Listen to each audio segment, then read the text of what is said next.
Hello, everyone, and welcome to the show. I am your host, Apostate Aladdin, and today's episode, similar to last week's episode, is for people who would like to call in and talk about how religion has played a role in their relationship with their families. So, if you would like to join as a caller, the link is pinned to the live chat. Now is your chance to join because we only have 2 callers queued up so far.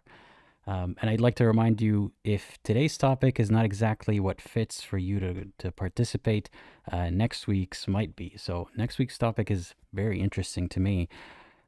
I would like to talk to people who have left the religion of Islam and returned to it again. People who at some point did not consider themselves to be Muslim anymore, and then something changed or the way that they think changed, and then they became Muslim again. I would like to know what that journey was like and what changed your mind both ways. So if you would like to be a caller on that live stream, it'll be next Wednesday. It's already posted on my channel, so check it out. In the meantime, I think that's all the introduction I wanted to give.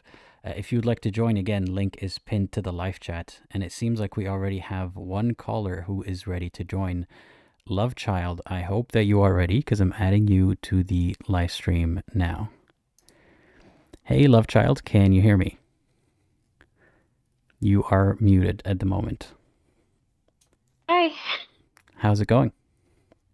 Hi, I'm good. Thank you. Can you hear me all right? Am I too loud? Am I too quiet? No, it sounds just fine. Okay. I'm sorry, I'm just really nervous actually.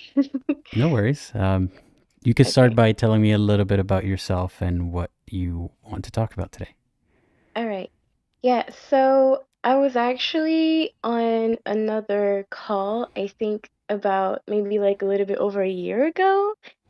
I believe I'm not totally sure. My perception of time is kind of distorted, honestly, but I feel like it was just a bit over a year ago. So I'm from Senegal, which is a West African country that's it's a Muslim majority country.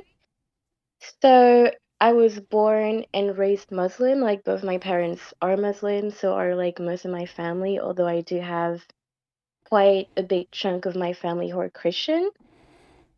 Um, yeah, I lived my entire life in Senegal until I was 18. And since 2020, I've been just studying abroad for university and everything. I'm 22 now. Um, Although I was born and raised Muslim, I feel like I've always had doubts and just things about the religion that I was just never really comfortable with. And I think my doubts just start getting really big when I was around 16. And I think by the time I was 18, 19, I was agnostic slash atheist, and now I'm just an atheist. And also side note, I'm queer. I am attracted to women. So although I wouldn't say that really played a role in me leaving the religion because I kind of figured that out after I really decided to leave Islam, it still, plays kind of a big role in the way I feel about religion since, Islam is not very LGBTQ plus friendly. So yeah. Okay. Well, thank you for sharing a little bit about your backstory. Yeah. Um, Tell me a bit more about how religion played a role in terms of your relationship with your family. Yeah. So like I said, I'm from a Muslim family, both my parents are Muslim. So growing up, I feel like my mom was always the more religious one. I feel like she still is. My dad, he is Muslim, he would go to the mosque on Eid and on Fridays and I mean he wasn't home very often, so I wouldn't see him pray that often because he just was not home. Usually when I would see somebody pray would be my mom. But yeah, he is religious. He believes in God. He believes in Islam. But he was never too worried about Quran lessons or really teaching me about it. It was more my mom who took on that responsibility. I remember when I was a kid, maybe 5 years old, when she would pray. like when my mom would pray, like she would tell me to like pray with her, even though like I couldn't really recite any verses yet. Like she would recite them like herself, and she would just tell me to like do what she was doing, and she would tell me about God. Her family's also very religious. One of her sisters actually married into like this kind of, it's kind of a cult, honestly. It's like this very religious family. So one of her sisters married into it. She also has a brother who's also like very religious, and he actually used to give me Quran lessons when I was in primary school and middle school. So yeah, my mom is like the more religious one, and my dad, like although he's practicing, he just never like really tried to like force anything on me or like try to yeah, like I said, it was more my mom trying to like teach me about like religious stuff. And I mean, that was fine for like most of my life, but obviously, like when I started like having doubts and everything, it got kind of hard, and it's still hard to this day. I'm trying to like find like a starting point for like the issues and everything. Um, I think like when I was in my teens, like around 16 maybe, like I said, I think that's when I like started having like big doubts and like actually considering leaving the religion. And I think around that time, like I was also starting to like kind of figure out that I was queer, but I didn't really know yet. And I think for years, like I was kind of like self-isolating when it came to my parents, because once I left for good, like I couldn't tell them, because I knew that like the reactions would be very bad, especially on my mom's side. I remember during that time, like I stopped praying. I didn't really care about like reading the Quran, and she noticed. And like sometimes, like she would sit me down, and she would tell me that like I had to pray, and I had to read the Quran more often. And she would tell me that like um life without religion has no direction, and she would kind of go on about like how people who have no religion just don't really know who they are. They don't know what their purpose in life is, and it's like kind of the root of like a lot of issues that some people might have. And it's really problematic, but like sometimes she would also say that like that is why so many people like in the West, like in Western countries, like commit suicide, which was really triggering for me because I actually suffer from depression. And I was like quite suicidal in my teens, so like to hear her say that was a bit, you know. But yeah, she still says that to me today. Like she's like, you have to be more serious and like more invested about your quote unquote beliefs, because she still believes I'm a Muslim. And because she genuinely thinks that like life without religion just has no meaning, you know.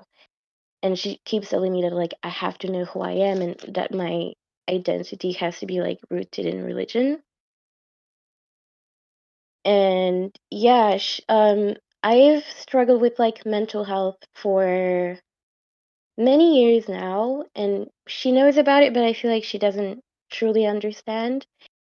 And honestly, like my mom is very affectionate and like attentive, and like she really does try to help me. But a lot of the time, like she kind of insists on how like religion and prayer is supposed to like kind of heal a lot of my mental health issues, which like is also kind of triggering, because I feel like actually religion is the root of like a lot of the things that I struggle with. But yeah, like I said, like she's aware that I have mental health issues, but I feel like although like she's trying to help, like she keeps trying to like get me to like use religion as like, you know, some pillar or like something to like hold on to, which I understand because I know that's like how a lot of religious people feel. But for me, obviously, it's just not going to work, and I can't tell her that. I think that's the thing that's really frustrating sometimes because we've had like so many conversations where I just wanted to be like, but mom, I don't believe in this stuff. Like, if anything, I feel like this hurts me more, but I can't say that. And I just have to like sit there and just nod. And I feel like I've been talking for a long time. That's okay. Yeah. So when your mom tells you these things about how people without religion are directionless and miserable and depressed and all that kind of stuff, do you believe it? No, I mean, like I said, like I understand that for some people, religion is very much like I understand that like religion gives people meaning and that it makes them feel like, life has a purpose and that they have a purpose and they feel like, they know how everything is going to end, like quote quote. So I understand like why like other people hold on to religion when it comes to like this kind of stuff. But at the same time, like there's plenty of people in the world who are not religious and are doing just fine. And if anything, I feel like sometimes religion actually hurts people, like mental health wise. When you think about, how fear of hell is just instilled in us from like a really young age, like a lot of religious people and people who have life religion like carry a lot of religious trauma. And I feel like sometimes religion is actually the root of like a lot of people's, ache and issues. So I feel like it just really depends on the individual, but like at the end of the day, like religion is not really gonna fix anybody. It's not gonna solve your mental health issues. Like it might be a coping mechanism, but it's just not actually gonna fix anything. And for me especially, like with my religious trauma and just the way I feel about Islam is just not going to help me at all. Like I just know it's just not going to do anything for me. Hmm. And you said that you were self-isolating from your family. Uh, Mm. what did that look like? Can you describe that a little bit more? Yeah, so when I left Islam and then when I figured out that I was queer, um I was just really depressed because like I said, like I know my parents are not going to react well to like either of those things. Like my mom especially would be devastated like if she knew that I'm not a Muslim anymore. And both of my parents are very homophobic, so I know that like they would not take well to me being queer. So I just felt like I could not be myself around them like at all, and I just had to lie all the time and just pretend to be this person that I was not. And I just felt like if I was actually truthful and honest and like told them how I felt about certain things and told them the truth about my beliefs and like my sexuality and everything, like they would probably hate me. And I just felt like I would just lose them. Like they would disown me, they would just not gonna talk to me ever again, and I would just not have a family anymore at all. So it was just hard because like we all lived in the same house, but I felt like I was actually like a stranger to them because like I said, like there were so many things that they did not know about me. And it was not that I did not want to tell him. If anything, like I wish I could tell him, but I can't because like I said, it's just not gonna end well at all. So it was just really hard because sometimes like my mom especially would like try to bond with me and get closer because I think she could feel it like I was kind of distancing myself from her and my dad. So I feel like she was really trying to like reach out and everything. But like I said, I just felt like they didn't know me and that they wouldn't like me if they did know me. And I was just really scared that I would lose him. And like sometimes during like family outings and everything, I would actually be hesitant to like really participate or like really bond with them because I feel like the more good memories we have and the closer we get, the more it's gonna hurt when I tell them one day or like when they somehow like figure it out because I feel like it's just inevitable for like the truth to come out like one way or another. And I feel like if I let myself like be vulnerable and, bond with them and, just tell them how much I actually do love them, it's just gonna hurt a lot more when it all just falls apart, you know? Hmm. So, yeah, That's very difficult to go through. Um, that is something that is not uncommon among people in our position. It's the anticipation of the consequences that yeah, alienates you from them, even before any consequences have happened. Um, mm, because they seem almost inevitable, and like you said, maybe you're counting on the worst happening and you're preparing for it, so you don't want to yeah, build new bonds and new memories that you will then look back at and be sad about. um, mm, it's unfortunate. And it's hard to pin blame on anyone in this situation because you yeah, understand as much as I do why they think that way, mm, and you wish they didn't, but they do, and you're not even trying to change the way that they practice or believe, but the way that they believe is hurting your relationship with them, even without you doing anything to stop them from believing or stop them from practicing. yeah. Um, yeah, it's a difficult situation to be in, and I hope that you're prioritizing your own well-being first and foremost. Mm. Yeah, I mean, I really resonate with that. Like, it never came to mind to like try to, convert them or anything. Like, I respect the fact that they have their own beliefs. I just wish that they would also respect my right to like have my own beliefs. I wish they didn't expect me to like think the way they think. I wish they would let me be my own person and that they would just love me the way I am. And it's just hard because to this day, like I said, like I'm 22 and I'm still pretending to be someone that I'm not when I'm at home. And I feel like I felt it a lot recently because last summer I went back home after like being abroad.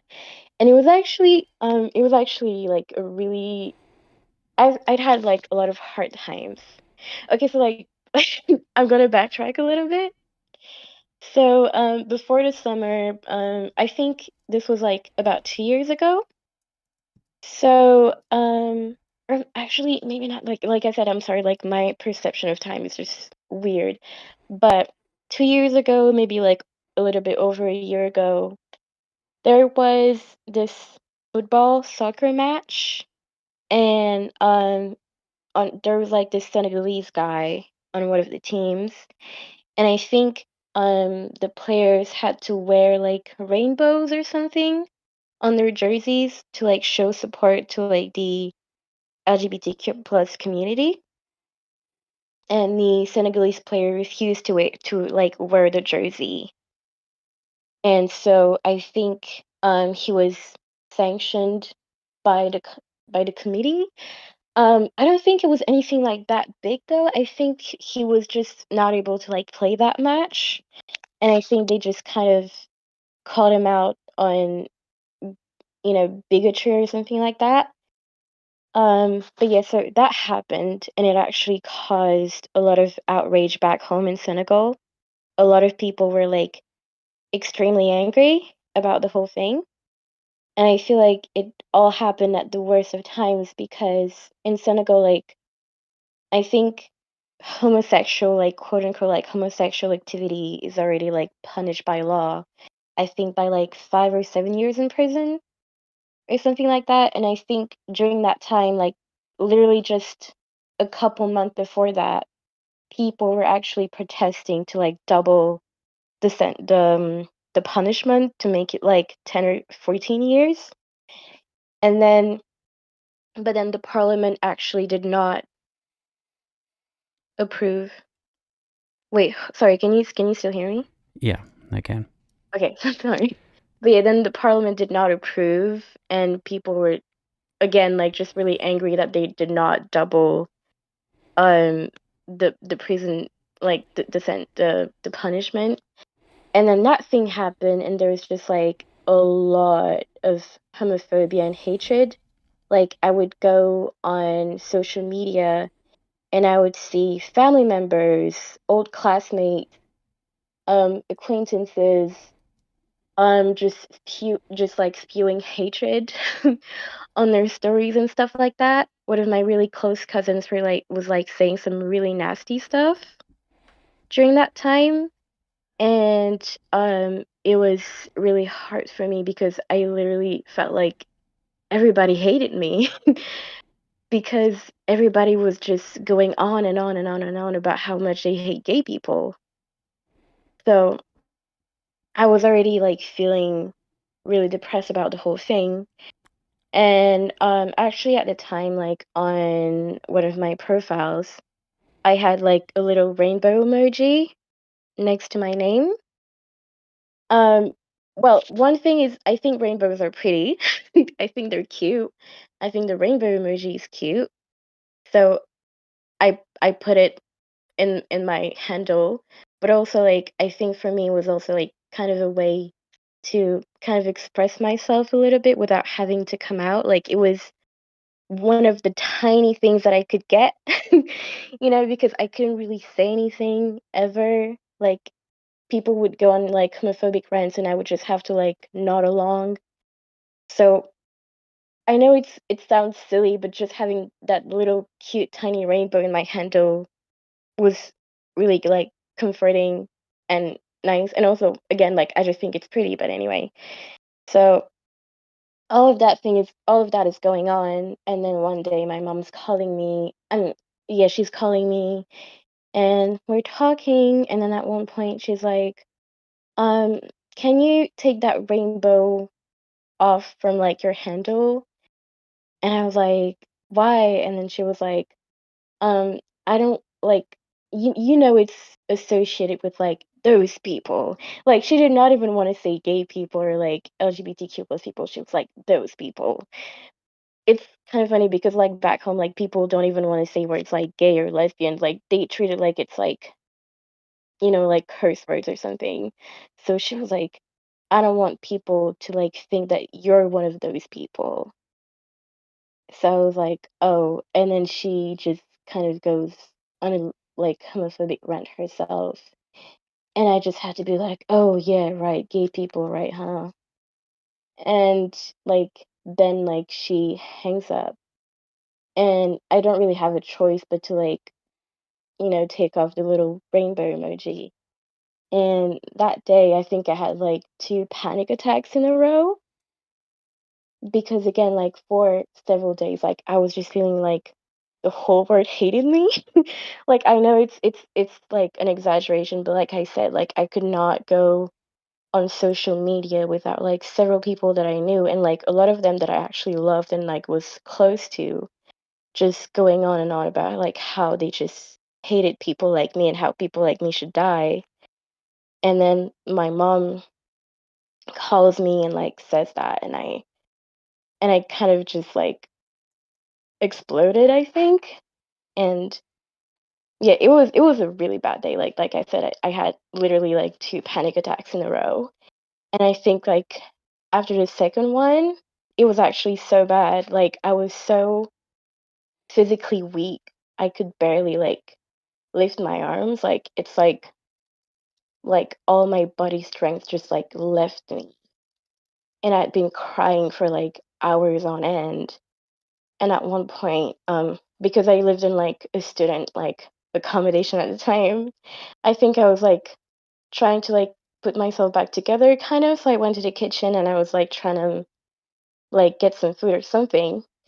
But then, like, while I was in the kitchen, like, that's when I got the second panic attack, and I was just, like, hyperventilating, like, I just couldn't breathe, and my flatmates just kind of found me in, like, this hysterical state where I was just, like, sitting on a couch, and I just couldn't breathe, and I was just crying, and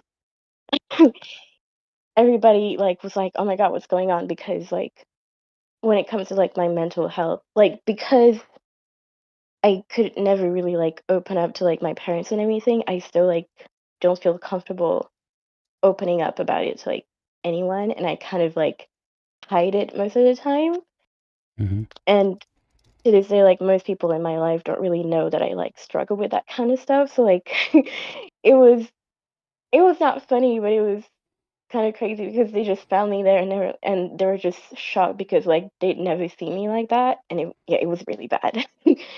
So, yeah. Yeah, I'm sorry that you went through that. I suppose that happened because, from what you're describing, you couldn't even be yourself to a tiny degree, to the degree of having an emoji in your profile, because that to them is might make you seem like someone who could possibly be like them, like the gays, and you know how much your family and the people around you hate gay people. Um, it's so alarming and disturbing how much hatred and vitriol openly that they have for other people, and how much they blame societal problems on a group. Like it's not out of the Yeah. ordinary that they say, well, the world's going to hell because of gay people, Oh, yeah, because all the time. of, whatever group, all the time. Yeah. And it's always deflecting from the real source of the problem. Like whether it's the Mm, officials who are causing corruption or whether it's misinformation, whatever it may be, they're always just looking to pin it on someone, and it's the gays who are at fault here. Um, yeah. yeah, it obviously, for if anyone who's a believer is listening right now, um, so many testimonials, so many stories, so many studies prove that people aren't choosing to be gay and to give your God the finger or something. It's not about you. It's not about your God. It's not about Islam. People simply are the way that they are. And it's their right to exist and to love and to live the way that you do. And I don't think many believers are capable of empathizing that way, because if they did, they might leave their religion altogether. But yeah, usually Mm, that's a blind spot in their empathy. So yeah, I'm sorry that you went through that. yeah. Sorry. Yeah, I agree with that, like, totally. Like I said, like, honestly, like, being homophobic in Senegal, and I feel like in many as well, like, in many other, like, Muslim countries is, like, kind of the norm. And if anything, being pro LGBTQ or, like, even just being neutral is kind of, like, frowned upon from my Mhm. experience. So, yeah, and I definitely, like, agree with, like, the whole empathy thing because, like, I think Senegal is just really bad when it comes to, like, LGBTQ plus rights because, there's, like, so many cases. I mean, this is kind of off topic, but just quickly, like, there are so many cases where, like, some gay person would kind of be found out, and then people would, just attack them, like, physically. Um, and in a lot of these cases, like, actually sometimes, like, the person dies, and every time, I would see this kind of stories on the news, they always framed it as the gay person that was, like, murdered was some kind of criminal or, like, immoral person that kind of just got what was coming for them, and then the murderers are, like, the heroes of the story, and usually they just get away with it, like, completely scot-free, as if, like, that person's life just did not matter. And, like, in religious circles, you kind of hear a lot about, like, how they think that, like, "Oh, being gay is a choice, like, you're choosing to be this way, blah, blah, blah, blah, blah." And then a lot of people, like, compare it to, like, incest, pedophilia, zoophilia because of that one verse. And for me, like for a long time, I struggled a lot with like internalized homophobia because like constantly hearing that like your attraction is literally the same as being a pedophile can just really mess you up. And I just really hated myself for a while because like people would just keep telling me that I was literally like no better than like a murderer, like a pedophile, just because I like girls. And it was like psychologically was just really, yeah, it was a lot. Like I'm better now, in terms of like internalized homophobia because like I know myself, like I know I'm not a pedophile. I know I'm like some kind of predator. I know I would never kill someone. So like I'm comfortable with myself in that sense, but still it still like triggers me and, just upsets me a lot because I still hear people say that sometimes. So, yeah. But to Mhm. kind of get back to like the whole family thing. So, yeah, this happened like this summer. And the thing is, so before I went back to see my family during the summer, I was actually like in Japan for a year as part of like my degree and everything.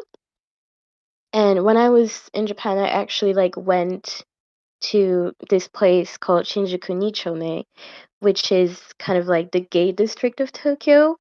And it was actually like my first time like ever first of all like going on a night out really, and also like just being around that many gay people.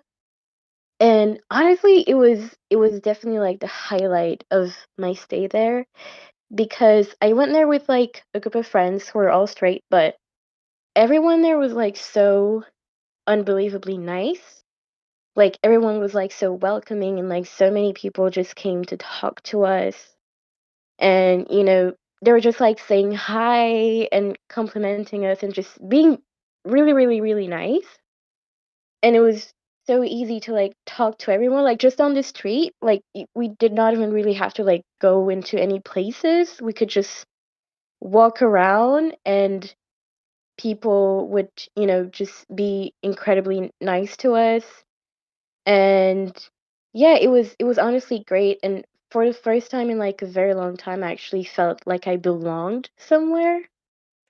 And I think during my time in Japan, like I was actually like really comfortable like in my queerness because before that, like even though um oh sorry, do we have to wrap it up? Um, I think at some point soon, yeah, so we can get to the other colors as well. Okay, But okay. I'll try finish to like that make part, it yeah. short. But like, yeah. Hmm. But to kind of like, yeah, so basically like it was really my first time like completely accepting myself as a queer person and like being around a lot of queer people like more or less like on a regular basis. And it felt really healing for me. And Mm. then yeah, I think it was like the first time I was just like fully out. But yeah, so then I go back home during the summer to my parents, and I have a younger brother as well. And um yeah, I mean honestly I was happy to see my family because even though like I said, like I had some nice experiences in Tokyo and everything, it was also like there was also like quite a lot of hard aspects as well. Like I was diagnosed with ADHD. That's actually how I got diagnosed with like depression as well. Like there was a lot going on. Um, so yeah, there was quite a lot of hard times too. So like being with family was actually comforting in that sense. But I think it was kind of like a reality check as well because I feel like I'd been away for so long. I kind of forgot what it felt like to just be back in the closet. And yeah, like while I was there, like I said, like I was happy at first, but then um again I kind of had to like self isolate all over again, and like I said, like be back in the closet after like quite a while. And while I was there, like again, my mom was really trying to like connect and like she was really trying to bond with me. Mm-hmm. Like she kept telling me that like I could tell her everything, that she wanted me to tell her everything, that she wanted to hear about like my year abroad, that she wanted us to like talk more, she wanted us to like spend more time together. She wanted us to like talk about the future, and it felt really bittersweet because I really love my mom. But like I said, um, I just cannot be completely honest with Mm-hmm. So it was like nice that like it felt great that she was telling me all of that, but it was also like quite painful and sad because I knew that like I could not actually open up, you know. And a lot of good moments with my parents, my mom especially. My relationship with my dad is actually like kind of complicated, but um a lot of moments like that with my mom that should just feel like sweet usually just feel like bittersweet. Like I I feel as much sadness as I feel happiness. But yeah, so like while I was there was just like so many instances where like being in the closet just felt really hard. I mean, my mom for like the entire time that I was abroad, like every time we would be on a call, like she would just insist on like you have to pray, you have to pray, you have to read the Quran. Like sometimes she would actually like suggest that like I learn a verse and then call her and then like recite it to her because I think she knows that I'm just not really doing any of that. So she was still like trying to keep tabs on me like from a distance. So when I was back, like she was really kind of on me, like with like praying and reading the Quran and etc. Mm-hmm. And also so I really like to read. It's like probably like my biggest hobby. And I think during August I kind of like spontaneously did this thing where like I was just reading a bunch of sapphic books. So for anybody who doesn't know, like sapphic is just like an umbrella term for like women who like women, so like lesbians, bisexual women, pansexual women, like just women who like women, right? Um, so I bought some of the books and like some of them you couldn't really tell that they were queer like from the cover or like even the synopsis. Really? So I was like comfortable buying them because I was like nobody's going to figure this out. Like you can't really tell. But then there was that one book I think that like had a review on the back. Oh, yeah, it had like this review on the back, and I think someone was talking about like the sapphic aspect of it. I honestly don't know if my mom knows what sapphic is, but I remember when I bought the book, she took it and like she was kind of like looking at it and reading it, and my heart was just racing so fast because I was thinking, oh my God, what if she reads it and like she actually knows what it is, and then she starts asking me questions because I don't know her face when she was looking at it. I felt like she was Mm-hmm. being kind of suspicious. So my blood pressure was just like through the roof, and I I kind of felt like my life was just flashing before my eyes because I really felt like she was gonna find out, but eventually I just took the book back, and there was just like a lot of instances like that where I was scared that like she would see something or like figure something out and figure out that I was queer and everything. It was just really It sounds um very scary stressful. to always Yeah. be Yeah. on the lookout Yeah. that And you're a not lot. even Actually. like necessarily being gay, like you're not introducing them to your partner or anything like that.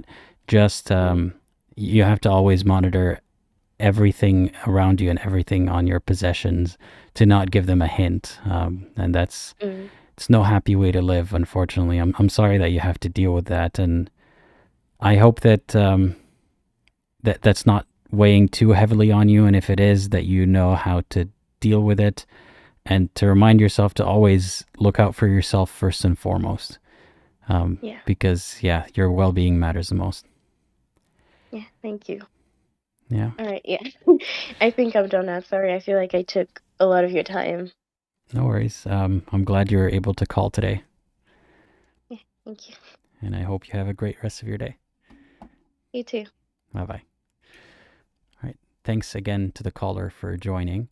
Um, we have a bunch of callers already and a few people who would like to join the stream, but unfortunately the queue is closed for today because we already have some callers queued up. The next one would be Sultan. Sultan, I hope that you're ready because I'm adding you to the stream now. Hey, Sultan, can you hear me? Yeah, hi. How are you doing? Um, I don't- Wait, I can't quite hear you. Your mic is a bit far away. Okay, is it better now? Slightly. Can you check your mic settings, please? And make sure that you're using the right one. Um, Hmm. how is it now? Oh, a lot better now. Okay, I will try to speak so then. All right. Is okay so? Yeah, it sounds better now. Okay. So yeah, tell me a little bit about yourself. I know we've spoken before, but for those who don't know you, Yeah. You remember me? We have talked 1 or 2 times, and I live in Germany. I grew up with Islam. I'm Turkish, and I left Islam. Is now 3 years. 3 years now, and yeah, I want to tell about my experience with religion and family, and um, I want to first make it clear that everything that happened was because of the religion and not because my parents were bad people. I wouldn't call them so because I know they love me. So okay. in my childhood, um, the way I get teach Islam was with beatings, and I was forced to learn everything, the prayers and fasting, and yeah, because of that, my first first experience with Islam was not so good, and I hated Islam because of that, because of what happened to me. I was thinking, how how can a loving God allow that the parents beat the kids to get to know about him? I couldn't understand that as a kid. Until now, I can't. But anyways, like I said, my experience with Islam was not good. So and I wasn't allowed to do a lot of things because of Islam, like going out, meeting friends and stuff. It could lead to alcohol and stuff, everything that is forbidden in Islam. So I have always feel like I'm in a prison, not only through actions. Um, I was always a very sensitive, how you say that in English? Sensitive person with a soft heart. I couldn't bear a lot of things, and so the fear of hell made me sick. I have different mental health issues because of the fear of hell and other things that happened that had nothing to do with Islam. Um, and I had how you call these things when you see things that are not real, hallucinations, or how you say that? Hallucinations, yeah.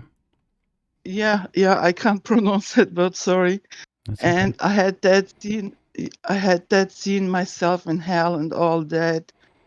So my experience with Islam was not good, and after a couple years, um, I left Islam because after getting 18 and being legally able to do what I wanted to do in here in Germany, I left my family because I wanted free. I wanted to be free to live the way I wanted, and so I the contact with my family was not good too. We don't have speak much, and after a couple years, we have started to talk again.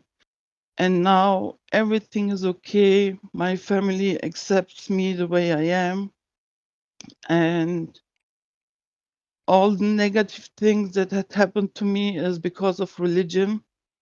And if I would have to had to say something, if I could choose what I would want to do, I would definitely vote for the Abrahamic religions to be illegal. Well, that's Um, I don't like think religion. that's possible to I understand I Yeah. understand why you have animosity towards the religion mm, and why you view it as being the source of the problems here.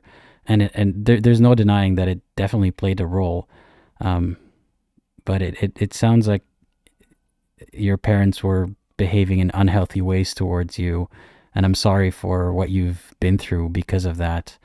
And uh, I yeah. say is Hmm. sorry to interrupt you. I say is because of the religion is because my parents have get teach exactly the same way, and it was Islam. Yeah. And I have find hadith that say it's okay to say to your when your child is 10, no, 7 or 8, you have to say to your child, yeah, you have to pray. And if the child don't pray with 11 or 10, you can hit your child to force your child to pray. Hmm. And this is authentic hadith in Islam. So I think I have all the right to blame the religion for what happened to me. Of course, that is a part of the religion, and I'm not telling you it's not. It's just that I wish the solution was as simple as banning the idea, but you can't ban an idea like that. It'll only grow stronger if you make people think that it's under persecution or something. Um, Yeah.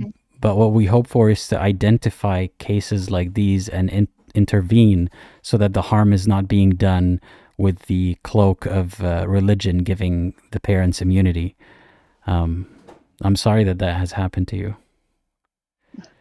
It's okay. Like I said, I just blame the religion, not my parents. And so, um, yeah, I hope one day we will live in a world without such religions. Like, I don't blame only Islam, it's Christianity and Judaism. These three Abrahamic religions have the same, similar ideas, and so it's very toxic, in my opinion. Very, very toxic. Hmm. What Like is? the first caller, the Mhm. first caller, the first caller had a mental health issues because of things that happened because of Islam too. So I'm not the only one. Mhm. Yeah, Yeah. as you know, I hear about these problems all the time. I'm very aware of the extent of the damage that has happened because of these bad ideas and because of these, the harm that is perpetuated in the name of religion or under the um, instruction or guidance of religion. Um, what's Yeah. something that has improved in your life since you have left the religion?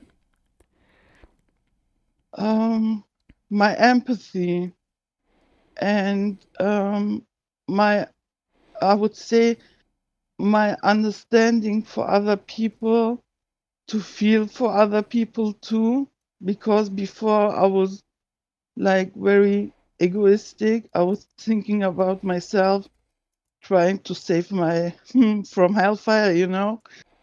So But then I thought to myself, if I don't want it for myself, why do I worship something that will do it to others?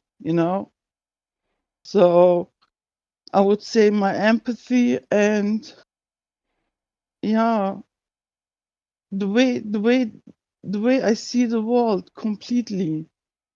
I was like I said, Islam was always like prison for me.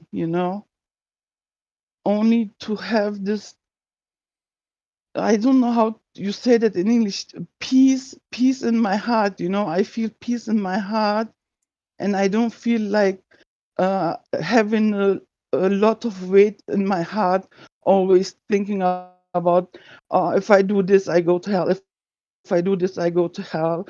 If I think this, or even only thinking, and um, yeah, all I can say is living without religion is definitely better than with, you know. I'm glad that your life has improved in that way.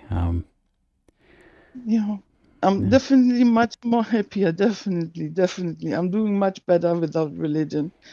And I know, I don't know so much about other religions, but in Islam, you get teached, if you stay away from the remembrance of Allah, you will have a miserable life. And this is definitely not true in my case. My case was miserable when I had Allah in my life. Mhm. Yeah. So that's not true, people. Don't believe that. I think it is true that a lot of people struggle with their life after leaving a religion, but that's not fulfilling the prophecy that people are miserable without religion.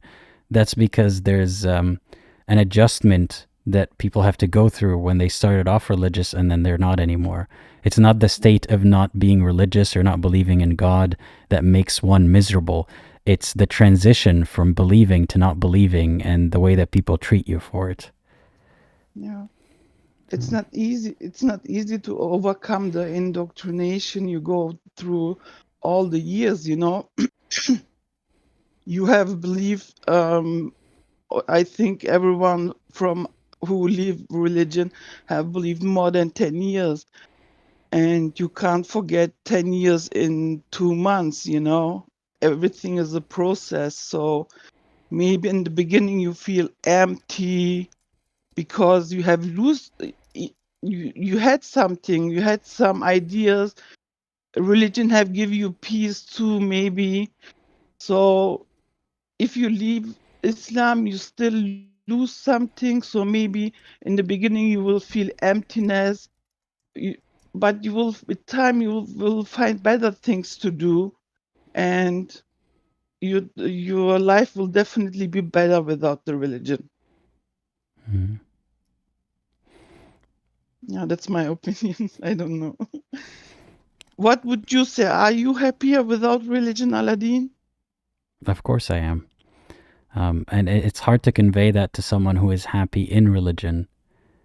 Yeah, So yeah, it's, I mean, this is not, I'm not telling people who are happy in religion to leave it and become not happy. I'm trying to convey to them that many people are not as happy as they are in religion. And it's not atypical for someone to not be happy with religion or believe in it. It's not that uncommon, and the misery that they go through because of the gaslighting from all the people around them is what I'm trying to highlight. So yeah, there are a lot of people who would be a lot happier without religion, and I hope that they know that that is an option. yeah. I hope so too. I think with the internet and social media and all, a lot of people already leaving the religion they are in. Not only Islam, Christianity are losing many followers too. So I have hope for humanity. We will one day live without religion. You and me maybe will not witness, but one day, yes. hmm I hope so. We're witnessing Yeah, it slowly, but I hope so. yeah. All right. And like I said, you was one of the person who have helped me, Aladdin. I will forever be grateful for you that I have found you. Keep doing what you're doing. You're helping a lot of people, not only me. You give the voiceless a voice. Thank you. I'm happy to do it, and I appreciate your kind words. All right then. Yeah. I wish you all, thank you all in the comments, in the chat. Thank you all. Wish you all a good evening. Good evening, Aladdin. Same to you, Sultan. Take care. Bye. Bye bye. Thanks again to the caller. That was very heartwarming. We still have a bunch of other callers. We'll get to the next one now. Mods, can you please let me know what the order is for the next callers? I don't know if anyone noticed, but my plants in the back are dying, unfortunately. I've got some kind of infestation with one of the plants, or two of them. So, yeah, bear with me as this background changes a little bit. It won't be as green as it used to be, but, such is life. Next caller is Katrina. I hope that you are ready because I'm adding you to the live stream now. Hey, Katrina, can you hear me? You are currently muted. Hello, can you hear me? Yes, I can. How's it going? Hi, Aladdin. Hi, sorry. It's very difficult logging in, but I managed. Hello, it's nice to speak to you again. Yeah, likewise. I'm glad that you're here. Tell me a little bit again about yourself and what you'd like to talk about today. Okay, so I in summary, I grew up in Asia. I was born in a Catholic family. And again, a disclaimer: I don't want to misrepresent or I'm not representing any the Catholic faith or teachings or beliefs. Overall, this is just my experience. So I just want to say that. So I did grow up. I was born Catholic, and unfortunately, in an Asian family who is where I came from, it's usually a loving and accepting culture. But my family isn't. So I grew up being physically and emotionally abused. I knew from the start that, as far as I can remember, my parents don't love me. So they don't love me, and the confusion is because they are very religious. So they go to church, they pray, the Sunday mass. They're part of, and to everyone in the community and our relatives, they are seen as good people. So that's when I was a kid. I'm really confused because so am I the bad person here? Because my parents are good, like they are seen as good people. They pray, they believe in God. So what, am I the one wrong here? And then one of the things that I wanted to, I never fought to gain their love and acceptance. I think that's one thing that's different with me, because most kids, I think, this is what I know, they would do things just to gain their parents' attention, their acceptance, their love. I didn't. I think it's me knowing way too much that they don't, whatever I do, they will not love me or accept me. I have given up on that idea at a very young age. And I said to myself, my only escape is if I grow up, I need to be independent. I need to be as far away from them so I be safe, because I need to help myself. Because before I would pray. I would really pray as a child to God, like, God, please help me. This is very difficult for me. You said that you would listen to kids' prayers because their hearts are pure. um I never got that. Obviously I grew up and it never resolved. Don't It's just because I got away. When I finished school, I found a job overseas. So now I'm away. But then um in the Catholic faith there is also this teaching about hell, the hellfire. Like, if you're not a good person, you're gonna go to hell. And then the difference is, in the Bible, in the Old Testament, there is this 10 commandments, like the greatest commandments, and number 4 is honor your father and your mother.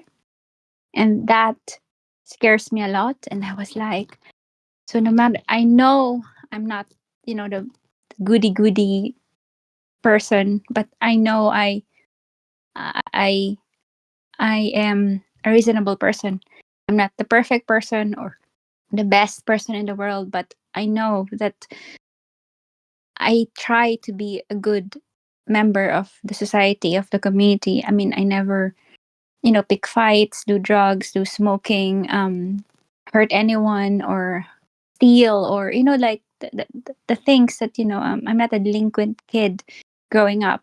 I know I'm okay, even though my past was hard. But that number 4 commandment that says honor your father and mother, that haunts me, because I was thinking, okay, so if this is the commandment of God, I need to abide by it, or else I'll burn in hell. So when I even when I was out of the country, so I tried to communicate with them, because I'm far away, so I have this safety net that, okay, they can't hurt me anyway. They won't be able to physically hurt me because I'm thousands of miles away. But I tried to communicate with them. I tried to understand them. I tried to be a good daughter, because that's what God wants, or else I'll go to hell. But it didn't work. It didn't really work. So just before the pandemic, that was my last time I went home. And I was struggling, like there's some problems that I was struggling, and then I shared it with them, and their response is not very supportive. It was just it just made me feel worse, and then I left. And then after that, I decided I need to free myself. I need to cut myself off from them, because this is not gonna, whatever I do, this is not gonna heal. This is not gonna work. And then, that fear, like, so what do I do now? So I can't follow what God says. I'm gonna go to hell. And that also what slowly brought me out of the faith, of the religion, actually. Like, I don't go to church anymore. I still pray, but I don't do all those creed and all those activities and all that. And also, this season, like, the Christmas season, this is very hard for me, because I grew up in a world, in a country wherein everyone has, like, there's love, acceptance, giving, forgiveness around the season. And I just have to fight, and stay strong, because I don't have anyone. Like, I have to cut off my entire family, because before, I used to still talk to my aunts. I still talk to some of my cousins, because they don't really get involved. Like, the younger generation don't really get involved with this, and they know how hard my relationship with my family is, with my parents is. But some of my aunts, they're like, sometimes I call them, and then I talk to them. I check how they're doing, and they will always say, you should call it to your parents, you should talk to your parents. And then I would always be reminded, like, whatever I do, I can't seem to escape it. And I'm not sure if my parents know that I'm not practicing.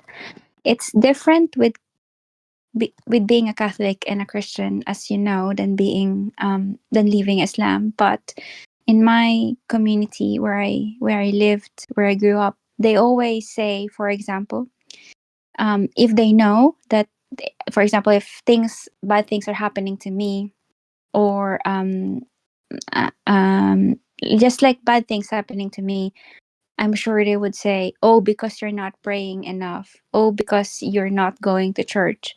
Oh, because you cut off your relationship with your parents. You're not obeying God's commands, and you're not a good Christian. You're not a good Catholic. I know that what they're gonna say in their eyes. It's my fault. Like I'm the bad person. I'm the bad one because I ran away from my parents. And so yes, so that is my story. Hello? Are you still there? Am I again blobbing around like last time? And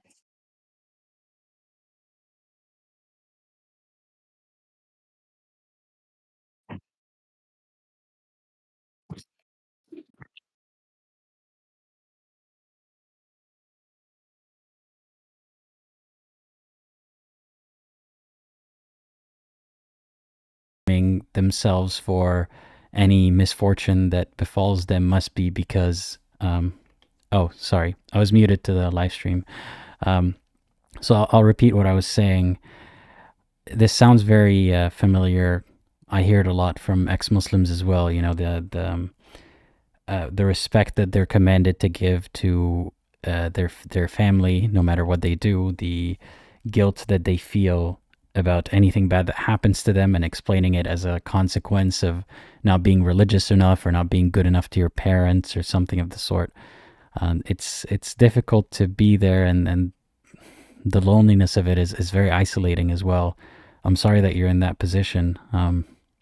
Were you able to find anyone who's in a similar situation to you? No, it's difficult because I don't think anyone really declares. I mean, no, I didn't find from my background. Actually, it's also quite difficult because the people I thought were my friends, whenever they, because it's not really common from where I came from that you'll cut off your parents, or you just not speak to your family just because you said that you growing up you are abused. For them, that's not acceptable. For them, whatever they do, they are still your parents. So they are your parents. You have to deal with it. So some of the people I met, they look at me and say, "Well, they are your parents." So it's difficult. And also, this then brings me to the second part of what I wanted to share. I think I did mention about it before. So I have this space, I have this hole in my heart that since I was a kid, I was praying for God that to give me a sister, like just someone that I can hug, and I have someone I can share things with, and I wouldn't be alone then. I do have a biological brother, but we're not that close because it's like my parents raised him. I think that I'm the black sheep and he's the favored one. So it's like even my parents kind of separated us in a way, like we're in different schools, or it's just different. So and then when I came here, I've met a few friends, but most of them already have like their priorities are their families, like their boyfriends or their husbands or their kids. And some of them, the ones I get really close to, moved to the US. So, and then at that point, I was really sad. And then I remember praying. I still do pray. And then I prayed like, God, can you please, if there's someone there listening, can I just need one person in the many billion people in the world. I don't need a lot of people. I only need one person. And I don't even ask that that person would be my husband or my soulmate or my best friend. I just need one person who would not make me feel like I'm nothing, like how my parents made me feel. Just one person, God, please. So at that point, that's when I met my friend who is a hijabi, and for some reason I just felt happy. I thought, oh yes, finally I have this one person who's, because I admire, she's very religious, and I admire how she seems to be really happy and positive. Like she just she has a good family. She has lots of friends. Most of them are hijabis, and she's I don't know. She just makes me happy, and I seem to be at ease with her. And then we did and then we became friends. I think, yeah, we became friends. To be short, and then she would tell me things like, I am more Muslim than some of the Muslims she knows. She said that my faith and the way I see things, or the way I behave or talk about things, seems to be pure. That's She always says the word pure. I never really understood why, but she always like, your faith and your belief seems to be pure. And then she started to send me like videos, like, the conversion stories, or if and then her best friend sent me the life of the prophet to read about it. And I did tell her before that I did look into Islam, because I'm trying to figure out why, at that point, why God is not listening to me. Maybe I'm praying the wrong way, or there's something I should probably be doing, so at least God would listen to me. So she knows that I did read about, and I look into Islam, because some of in my country, it's a Catholic country, or it's Islam. So it's either of the two. Mostly it's obviously Catholic or Christians, but then the next one is Islam. So I'm not so I am familiar with it. Some of my classmates before, they're Islam Muslims. So, and then I did read it. I read the Quran twice in English. 'Cause obviously I cannot read in Arabic. And then she did say before that if you have questions, ask me. We'll figure it out together, that. And then I started to ask some of the questions. It's just literally just asking questions. I'm not questioning. But then I realized she became very defensive. Like, I think at that point, if I say a wrong thing, or if I understood something wrong when I ask her about it, her response is not very welcoming. It's like, this is not how we ask things. We don't ask these things. What you read was wrong. That explanation was wrong. This is what we were told. Even though I remember, like, some of those, obviously I didn't say that, oh, I was listening to this video or this thing, because I know she wouldn't like that. So I will always concede. And for some reason, it's just, and then I realized that she just treats me differently from her other hijabi friends. I've always known that um she she just I don't she just treats them differently, and she treats me differently. And I just accepted that, like, oh, because they're closer than me, and I don't speak in Arabic. They have this special bond that I cannot go to.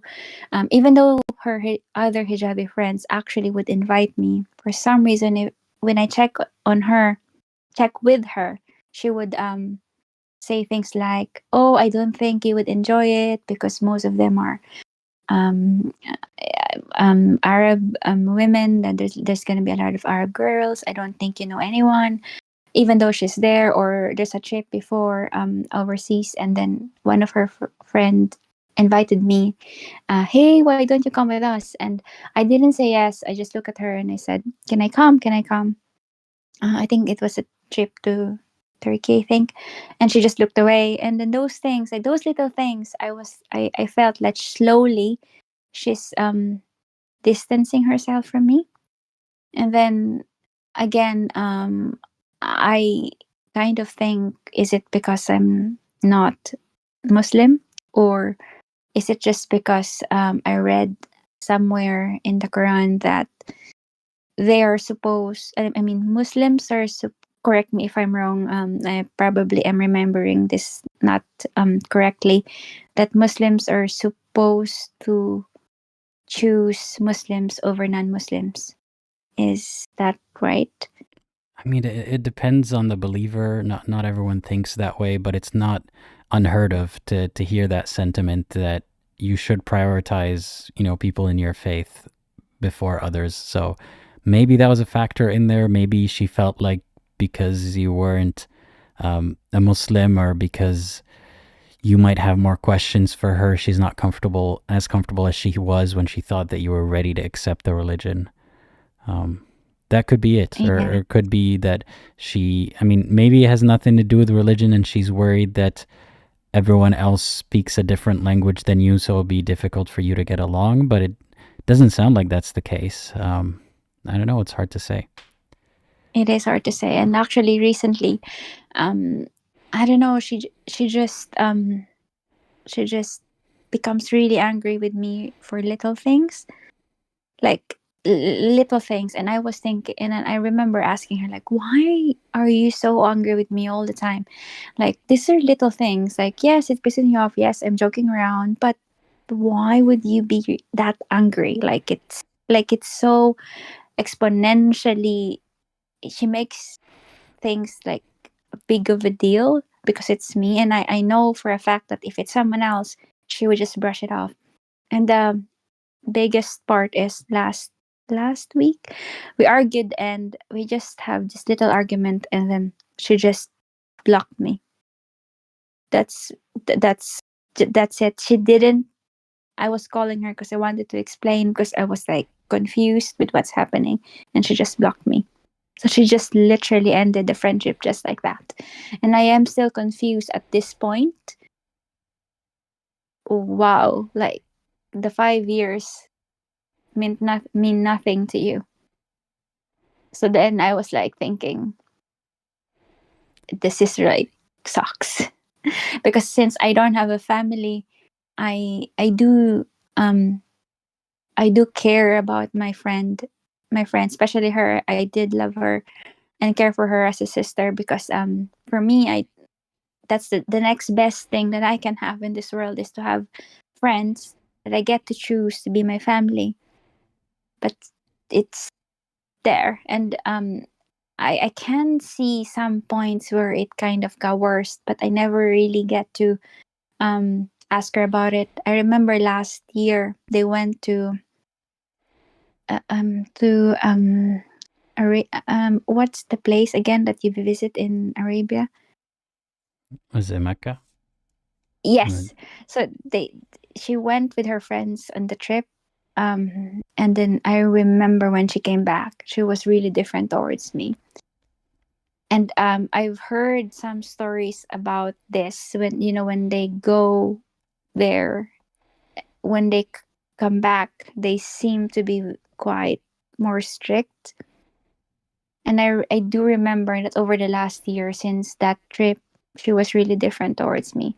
And I was thinking, maybe she's just trying to find that little thing, or that thing that she could just blame me and just cut the friendship off, even though that is not really the reason.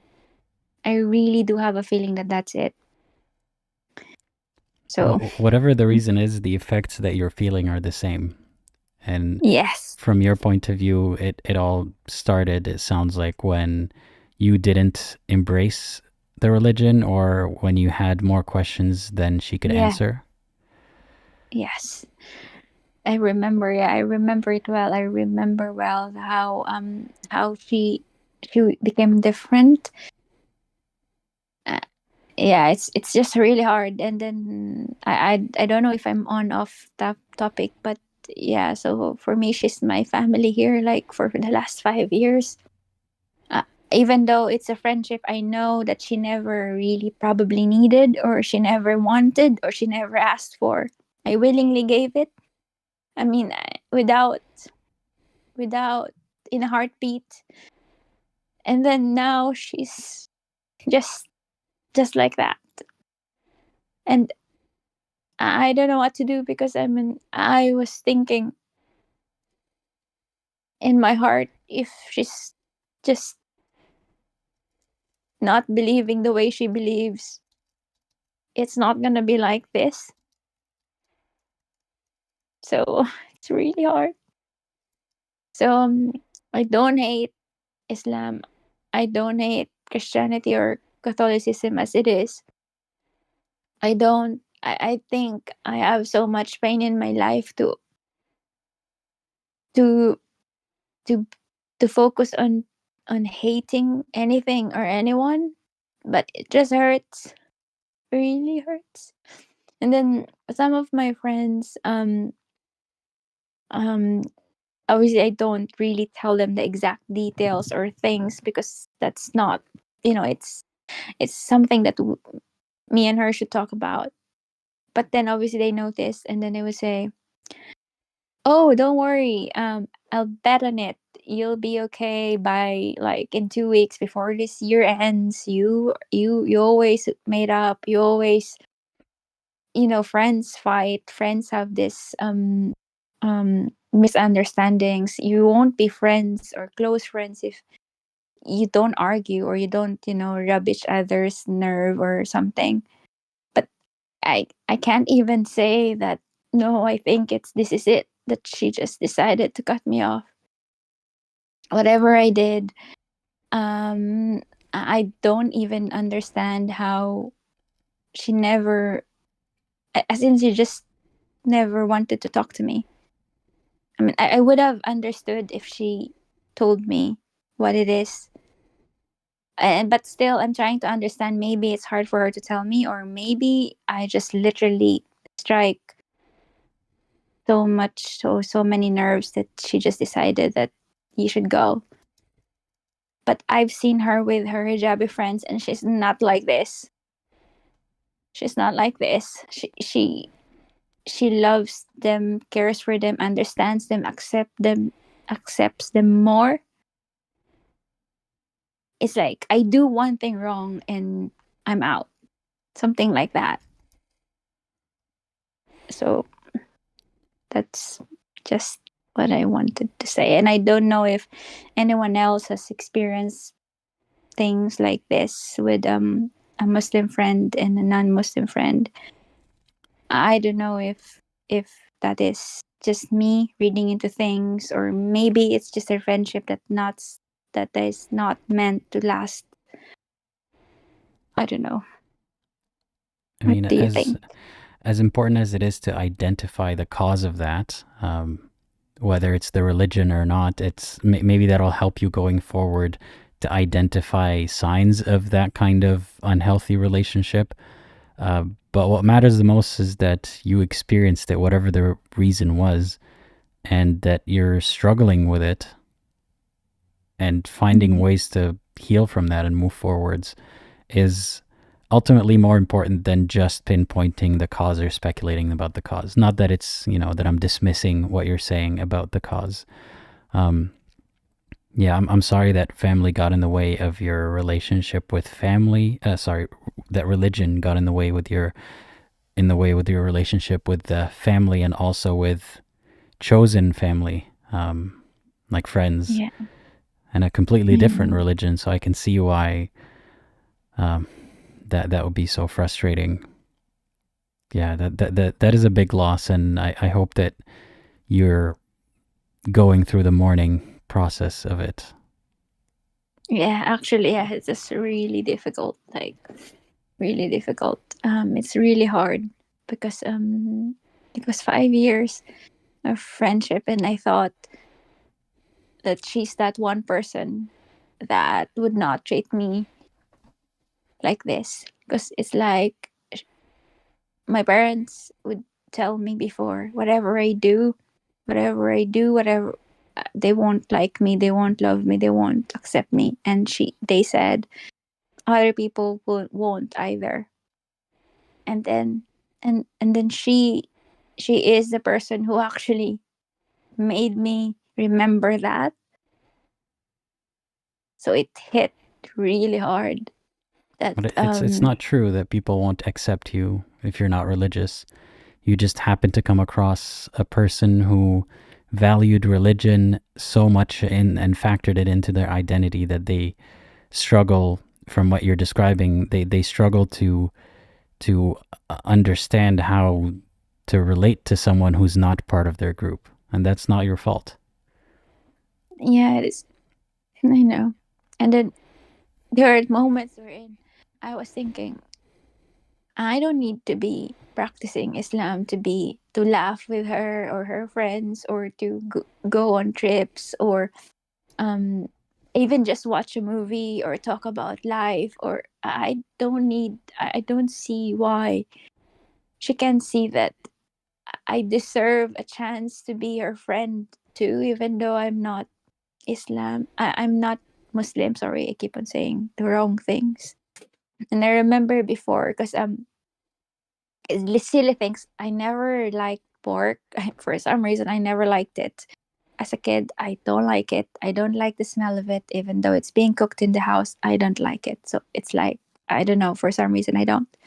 And then before, I remember she was laughing like, you don't eat pork. You dress. I mean, she's like, she. I can't remember what she said, but I dressed. I don't know, properly or modesty or something. Like, the why don't you wear the hijab and say the shahada? And I remember I didn't answer, because I'm like thinking, why do I need to be your friend? Do I need to do that? And then there was a point wherein I really don't want to lose her as a friend. And even though I don't really talk to her or see her as much because she's really busy, I was actually really thinking, okay, fine. If that is what it will entail, I will do it. And I wish she knows how much our friendship meant to me, that I'll do that. But Now I don't think. I'm hearing some things from you that make me concerned about how you view this friendship. Like you're saying, for example, something along the lines of sorry, I forgot to write it down. Something along the lines of how you deserve a chance to be her friend even though you're not Muslim. But does she Yes. deserve a chance to be your friend? You know what? Like, funny, one of my friends who knows her and me said that, because she said, my other friend, she said, I know her. I know you more, but I know her too. And then she said, um, even if she reaches out to you, would you take her back? And then I said, yeah, of course, because that's what friends are for. That's what kind of friend I am. I mean, I would forgive her, which is probably going through something. And sometimes when people are like, they would take it out on people who is just there, like, they're like available to receive your blow, even though it's not their fault. Sometimes I was thinking, maybe because I'm there and I'm the one who received the blow, even though I'm willing to do that. And my friend actually said, she didn't say anything, but I could see it in her face that uh, she's wishing that I would have said no. Yeah, so, and I wish I don't, since the thing is, we don't have a lot of common friends. And even if we do, either that person is closer to me or just know her by name. So there's no one who could actually mediate. I messaged one of her friends, but I mean, she said, it doesn't sound like there's much to mediate here. I mean, if there's you think conflict, so? like she didn't explain to you why she's blocking you or she's abandoning you as a friend.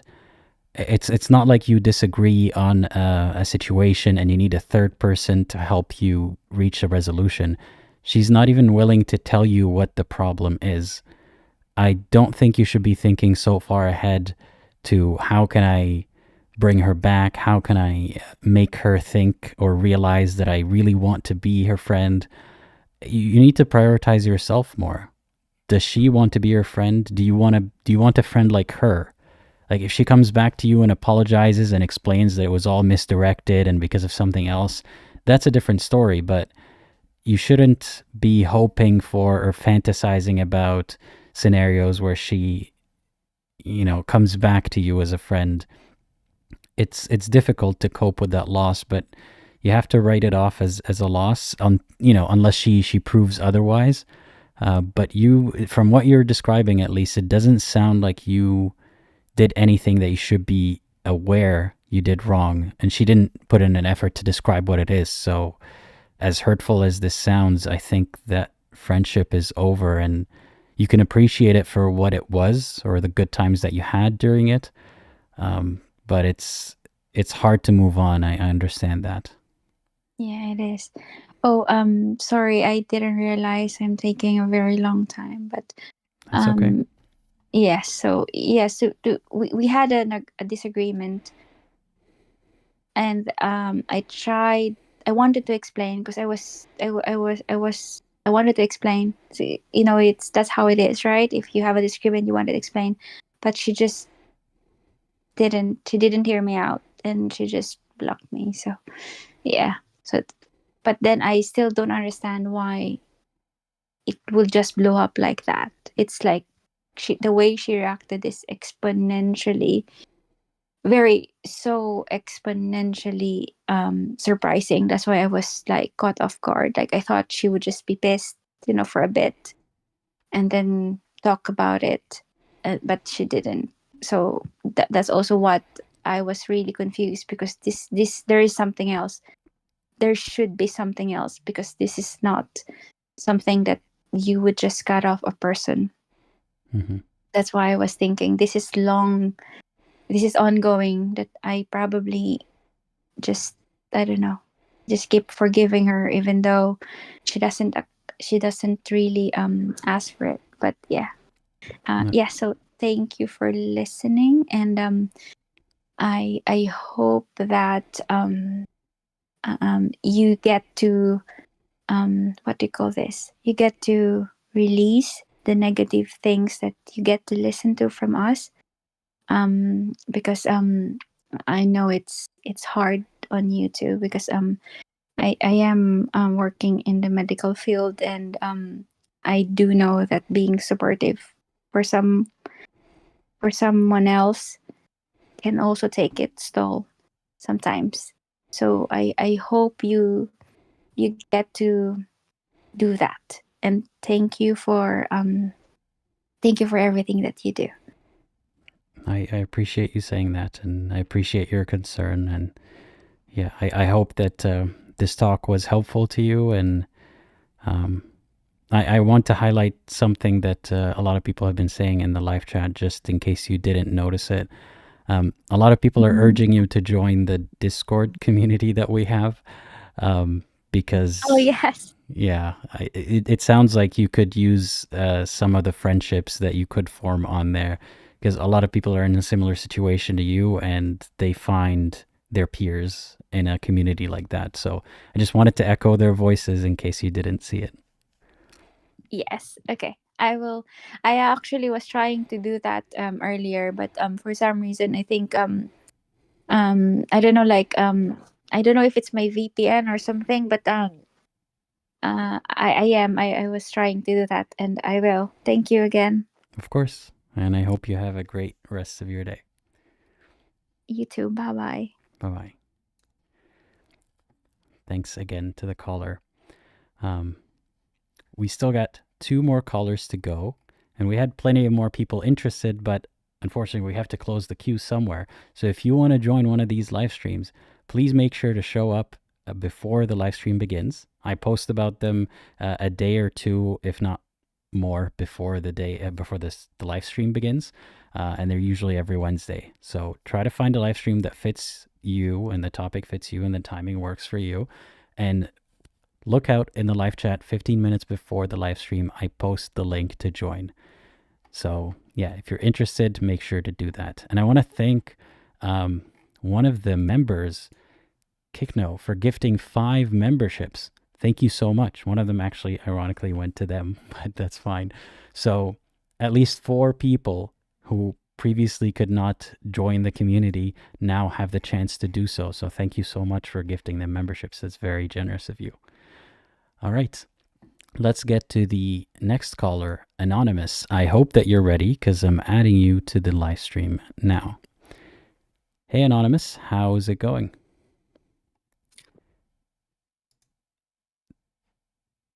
Are you there? That is an odd picture, if I say so myself. Hello? Okay. Seems like they are no longer on the stream. All right. Well, we're taking the next caller, Suzy. Suzy, I hope that you're ready because I'm adding you to the stream now. Hey, Suzy, can you hear me? You are muted at the moment.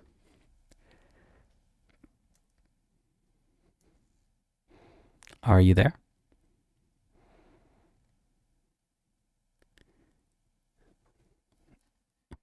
Hello?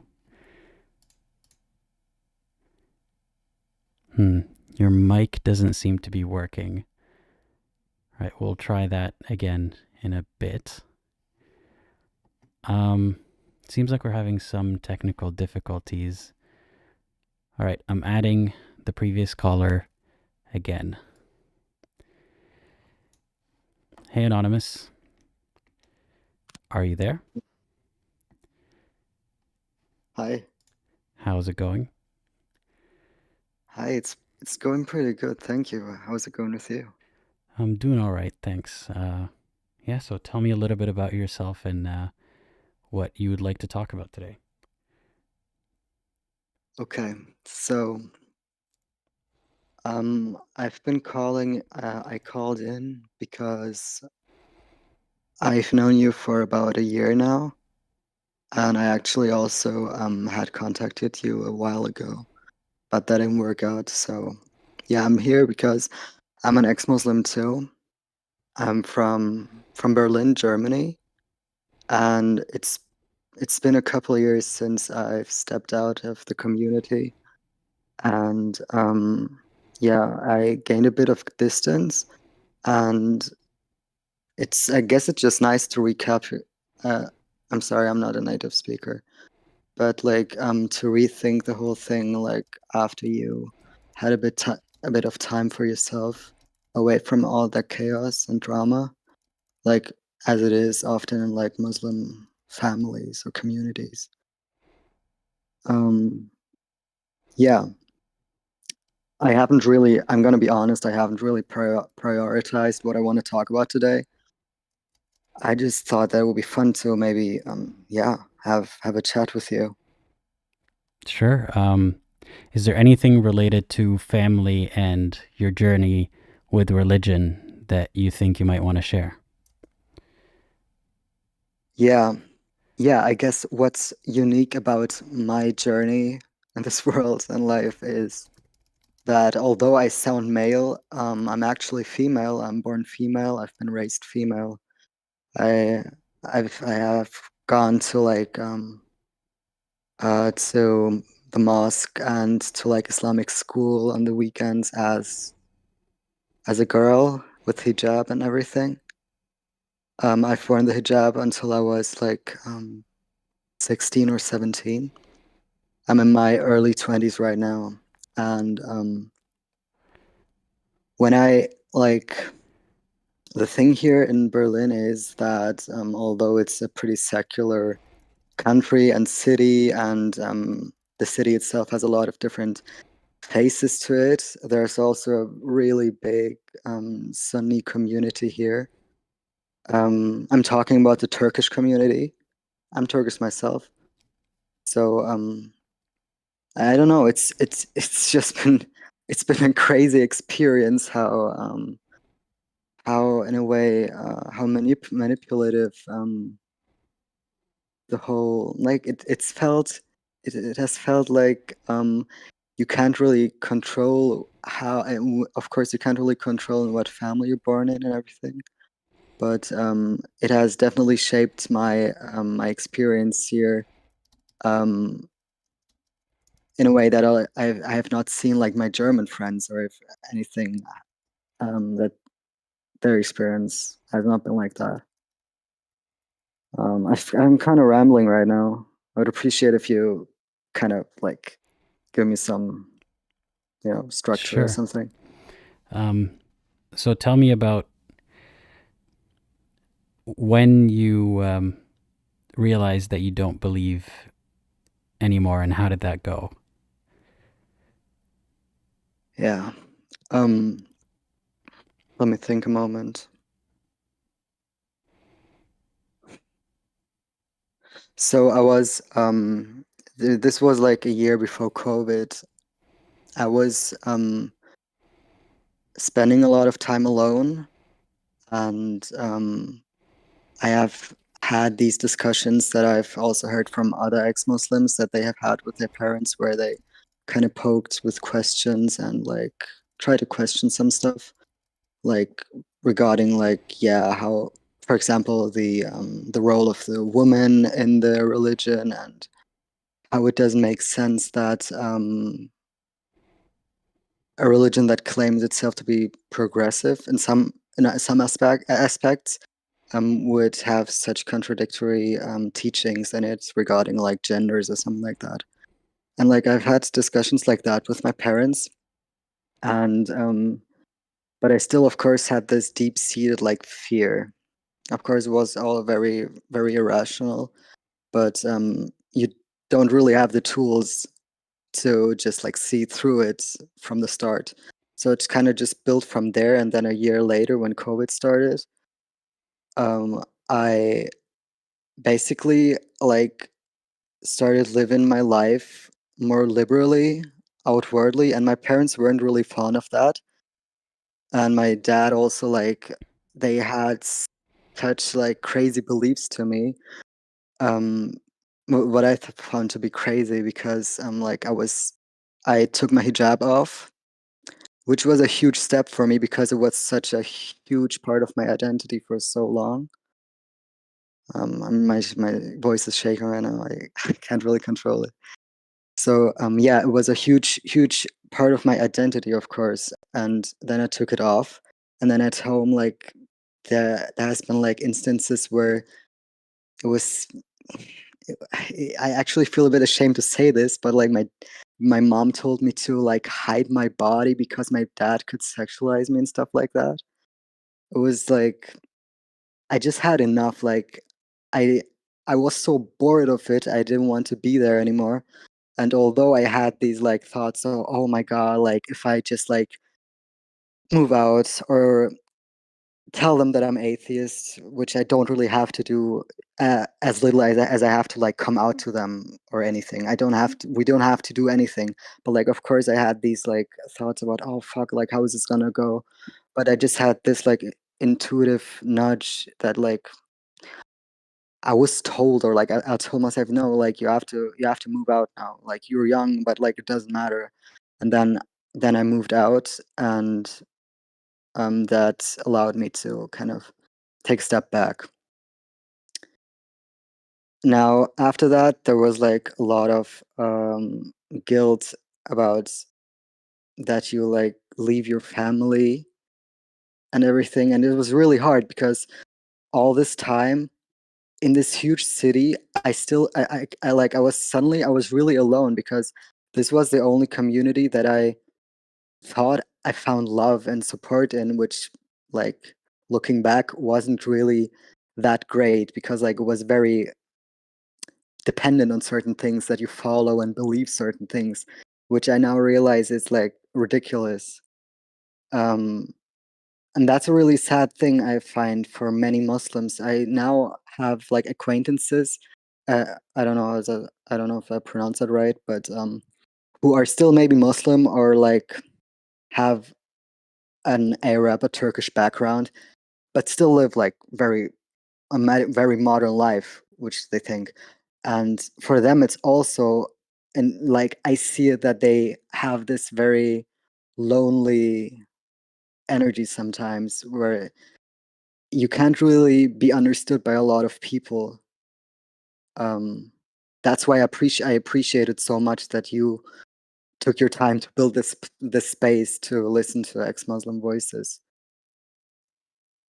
Yeah. Of course, I'm happy to. What part of your journey with religion and self-identity do you think has affected your relationship with your family the most?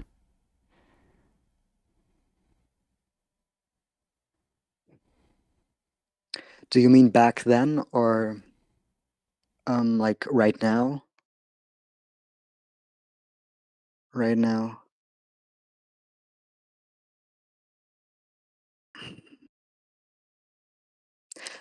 Like in a negative sense, where like there's like like a sudden distance between family and me, or just in any way. I know that with my like when I talk about family, I mean like the nuclear family, like my mom, my dad, and my siblings. But I also have like extended family who are more or less Muslim too, and with them actually I get along very well now, because after I now this maybe will sound a bit like harsh, but after I turned my back on them and focused on myself for a bit, I've noticed that some things aren't as serious as you you want to make like you make them be, you know. So like you can like still get along with people very well. You don't have to discuss your beliefs with them if they don't take it that seriously either, which is the case where like my aunts and stuff like that. I get along with most of them pretty well. Actually, there's one who got married to a Lebanese guy who's pretty radical, and they kind of like uh, shut themselves off from the rest of the family, and like there's some kind of like really cultish subgenre of Islam, and yeah. But anyways, um, yeah. So I suppose what you learned from your journey is that some people don't take it as seriously as other people, and you can still have a relationship with them, and religion won't get in the way of it. Is that what you're saying? Yeah, that is what I'm saying in a way, for sure. Mm. I mean, I was one of those kids in school who kind of like was really fighting with my fellow classmates about like when like the topic of homosexuality or something came up in class, and I was really defending it from a like what I thought like was a Muslim view.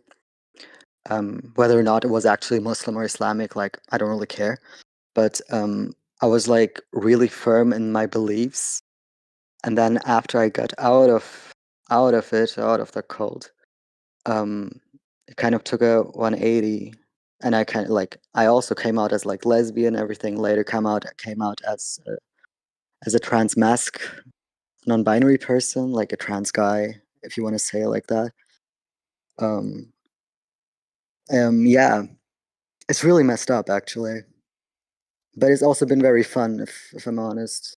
Like I don't think a lot of people um, had the opportunity to have like such diverse experiences, which I'm also very grateful for. Like I don't want to come on here to just complain, which like I know it might not be my place to say this, but maybe there's some people who this resonates with. I know that it would have resonated with like a younger me. Like I don't think it will benefit you if you like cling on to a home or a family which you think you have to have some kind of bonds with because they provided for you or they've been there for you, whatever you think that means.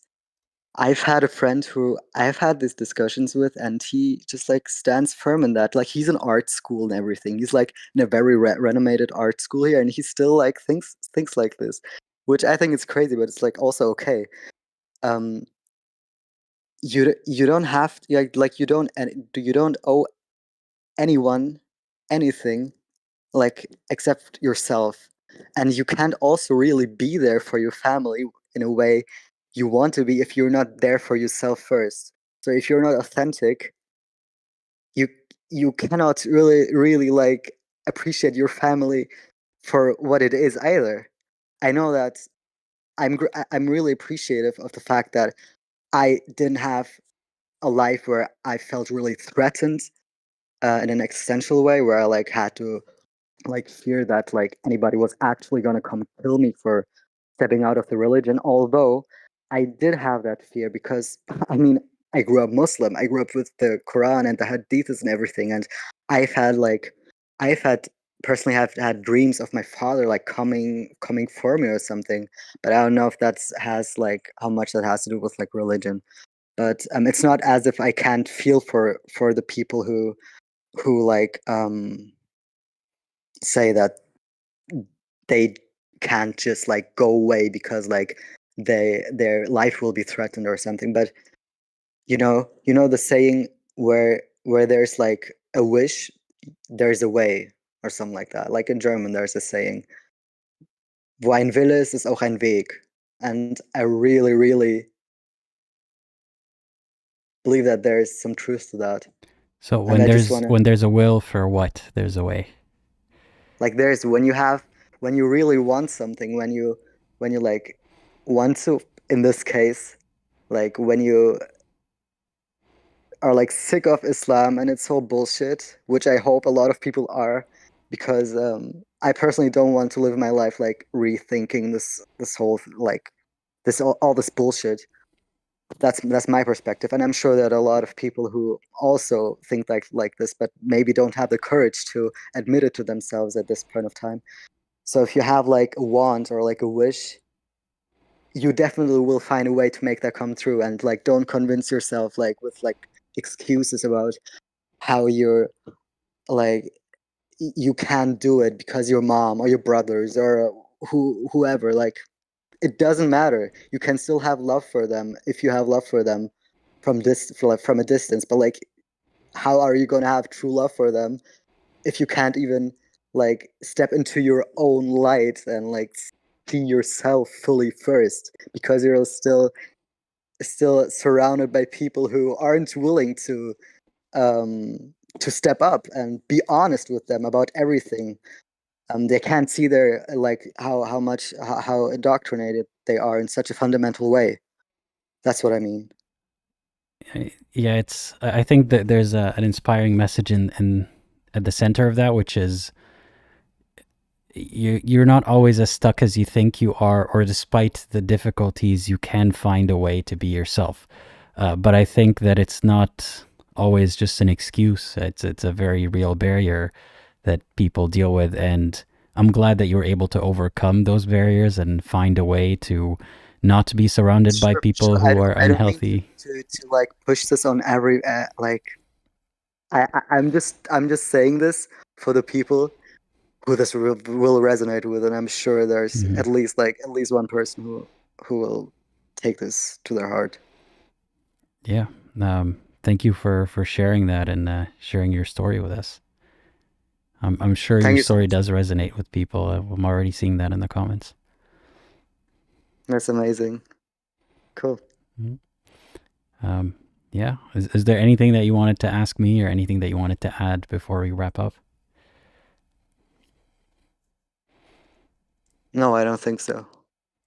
Okay.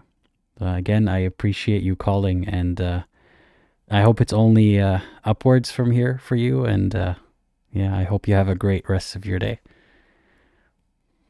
Thank you so much. I wish you the same. Thank you. Bye-bye. Bye. Thanks again to the caller for joining. We still have one last caller who would like to join the stream. I hope that you're ready, Suzy, because I'm adding you to the live stream now. Hey, Suzy, can you hear me?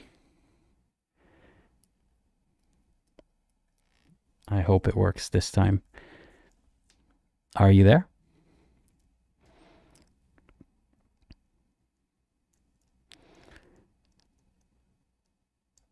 Hello? Okay, we might be having some technical difficulties again with the last caller. I'll have one of the moderators or one of the volunteers try to help them set it up. In the meantime, I'll read some comments. If there's anything you want to write to me, now would be the time before going on to the next caller.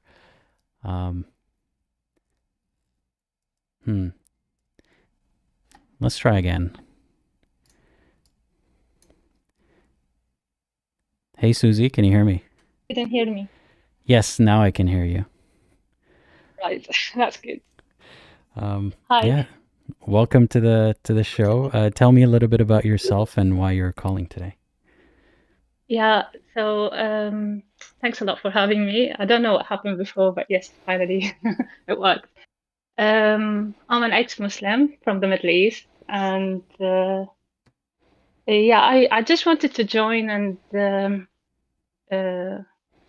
comparing my childhood with my son's childhood now that I'm raising him as a non-religious child, and remember my childhood. It's much easier to be a Muslim mother, I think sometimes, because you have some sort of power that I don't have at the moment with my son. Like, could you Can give you us hear an me? example of that? Yeah. Okay. Growing up, remembering how if my mother is not happy with me, she would threaten me that she would ask God to be upset with me. The word would say "بغضب عليكي." I don't know if it's the same in Egypt, and that would be enough to scare me.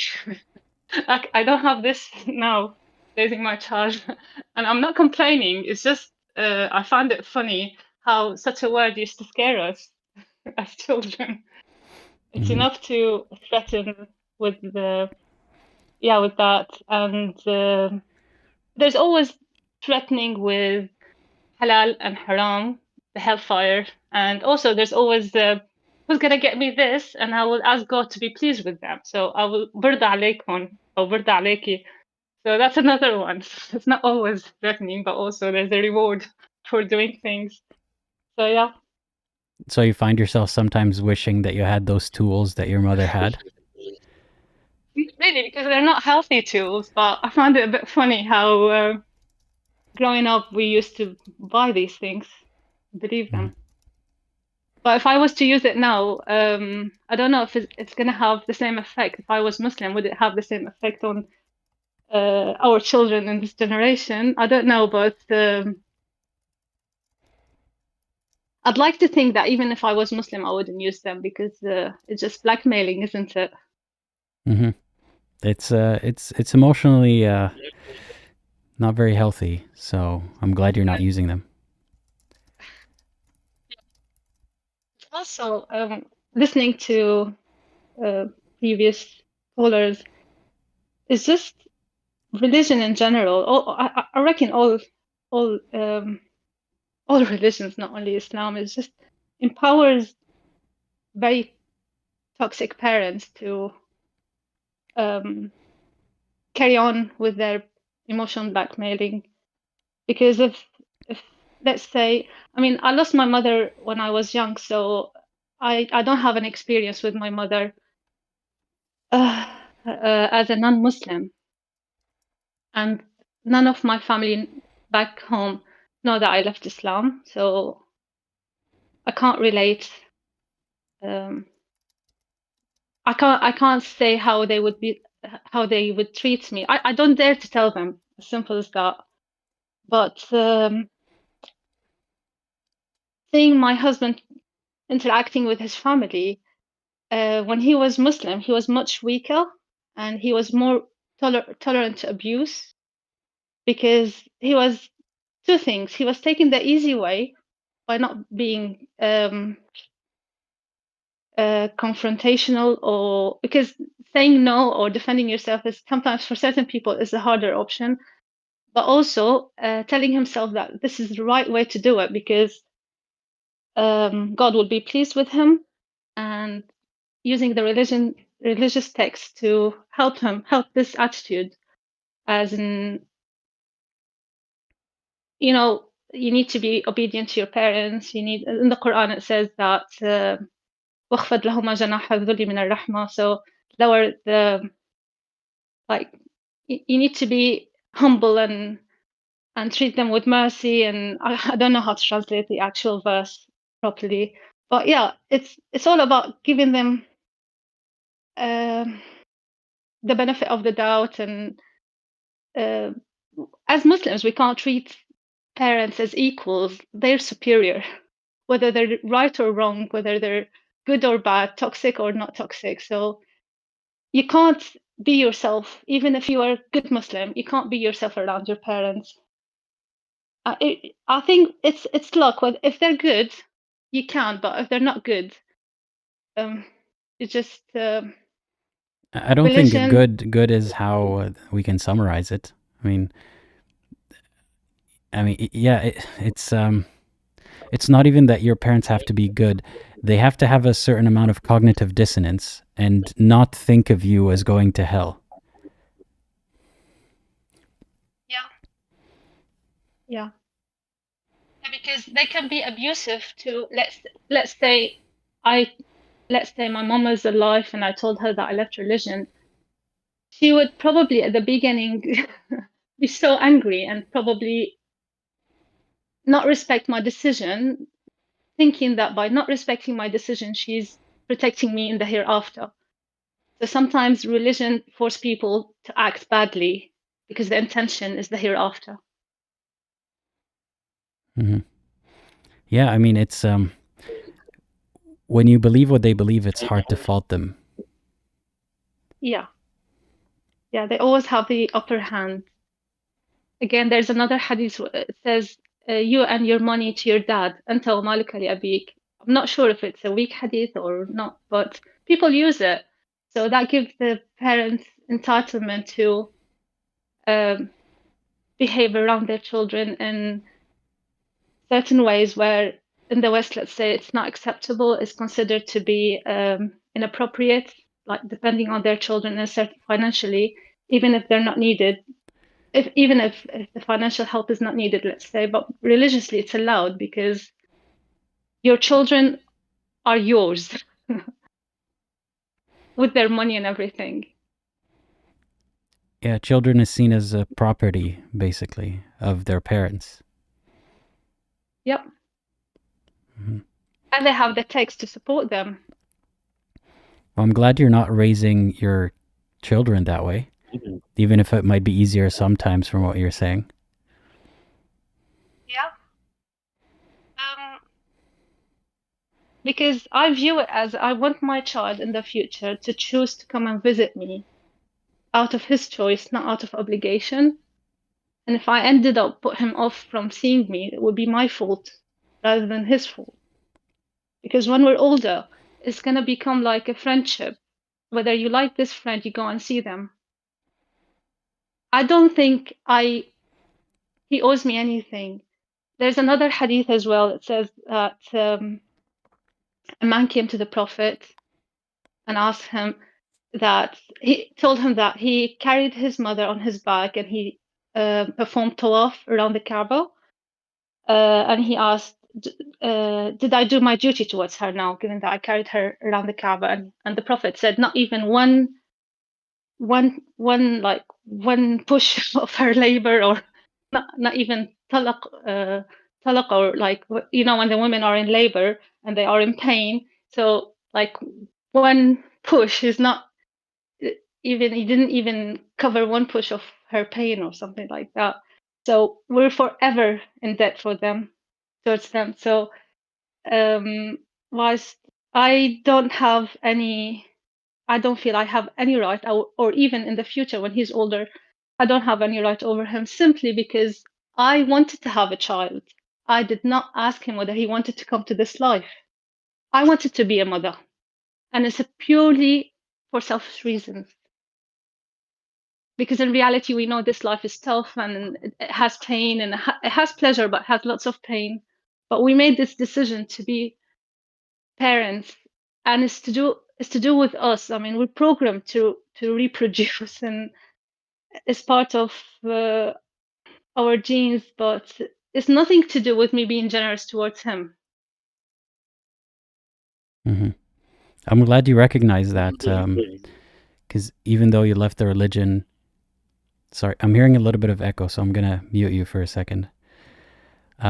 I'm glad that you recognize that, because even though you left religion, sometimes people might still carry these entitlements and beliefs with them, and it doesn't sound like you do. So I'm happy to hear that. Think about it this way, because even before leaving the religion, because maybe because I remember once there was a trend on Facebook. It's really silly story, very silly story, but that what made me think about it. It says, "I love my mother-in-law because she gave birth to my husband," and everybody was doing a hashtag. بحب حماتي لأنها جابت. I don't know, it rhymes, but I don't know how it rhymes. I can't make it rhyme at the moment. I thought about it. Why should I love my mother-in-law because she gave birth to my husband? When she gave birth to my husband, she wasn't thinking about me whatsoever. It wasn't for my sake, and I was very religious at the time, but I just couldn't comprehend why I need to be indebted to my mother-in-law for giving birth to my husband. So that's why I thought about it, and I believe the way I told you even before leaving Islam. It's really silly, I know. No, that Yeah. makes sense. Yeah, there's a lot right of now yeah, I found that there's a lot of entitlement to go around in these circles, and ideas about how much you owe people for your existence. And I think that respect is earned. Like, just by being a parent doesn't mean that you are owed anything by your son or daughter. If you're a good parent, then you're still not owed anything, but it would be nice if your child recognizes that and pays it forward, or, rewards you for being a good parent. And that happens naturally. But mandating that everyone should be respected for popping a child out of them is, I don't think that's the best way to do it. Yeah. And our religions probably do encourage children to be loyal to their parents. Maybe because in the olden days, we needed this loyalty for the tribe. I don't think the same techniques works for today. Like they say, my mother breastfed me, and that is a huge thing. And if you think about it, cows have fed all these babies. Like we need to be more indebted to the cows these days. So it's just, but then if the mother is able to breastfeed and she didn't, or let's say not even breastfeeding, just feeding helpless child, okay, helpless baby. So if a mother decided not to feed her baby and the baby's crying, that mother would be a criminal. Mhm. So you're neither good nor like you're doing your duty, but if you choose not to do your duty, you're a criminal. So why do we need to clap hands for doing the obvious thing, in a way? Yeah, I think if a lot of parents stopped feeling so entitled and untouchable in terms of, what they can get away with doing or when they're right or wrong, if they saw themselves as just souls, human souls equal to their sons and daughters.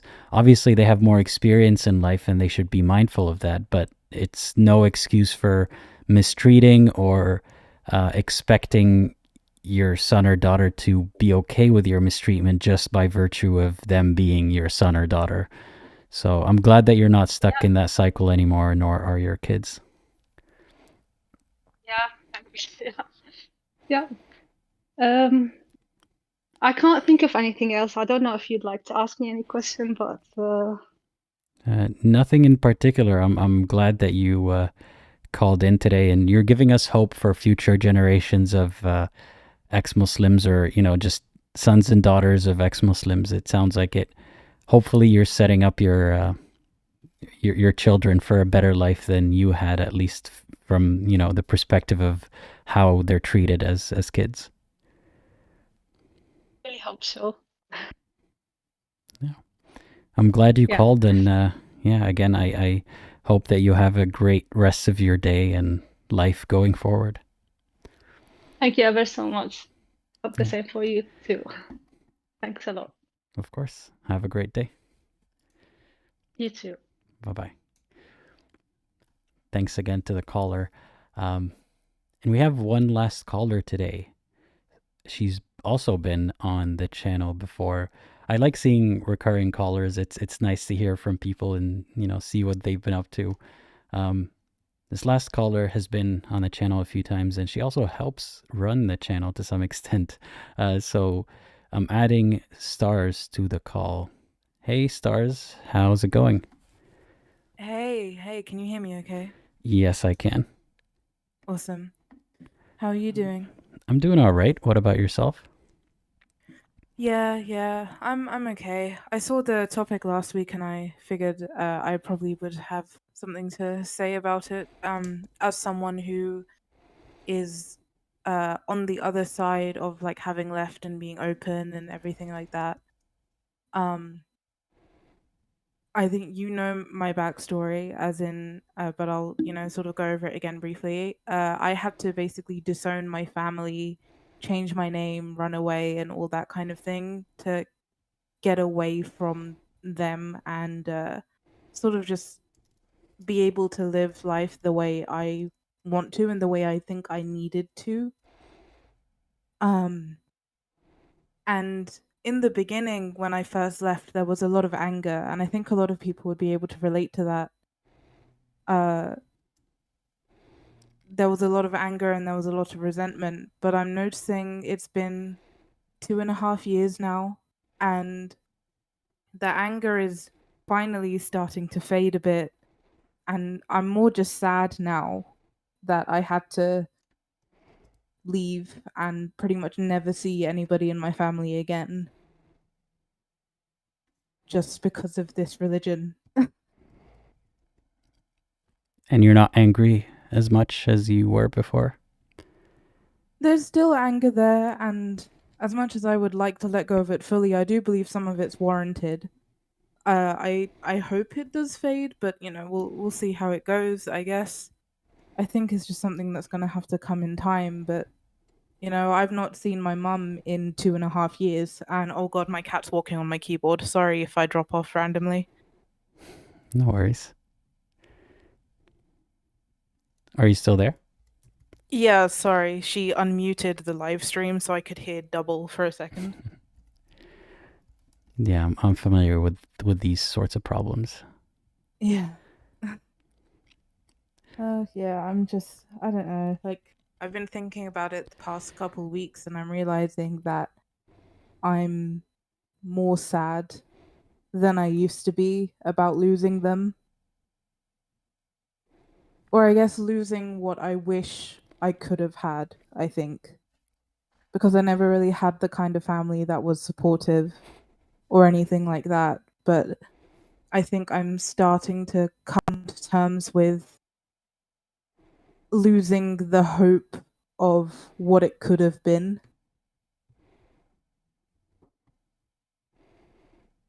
So before then, you were hoping that things would change eventually.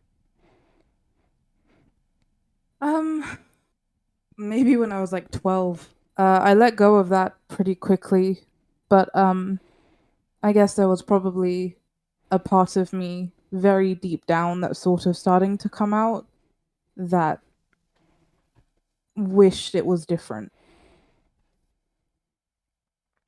Because I've got 2 nephews and a niece that I'm never going to see again. And I miss them every single day.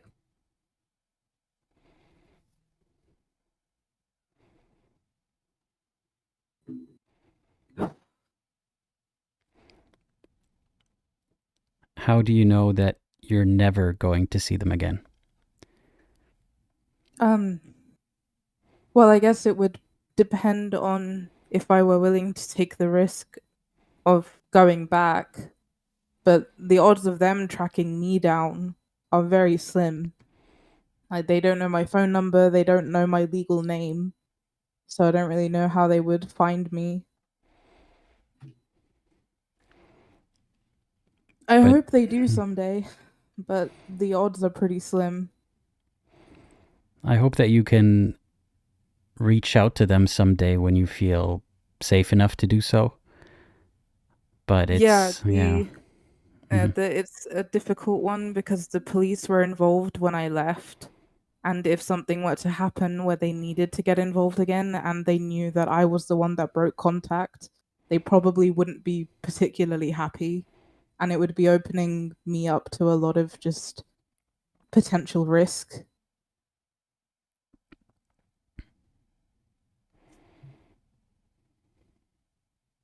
But, you know, maybe given a decade or so, my parents will cool down enough.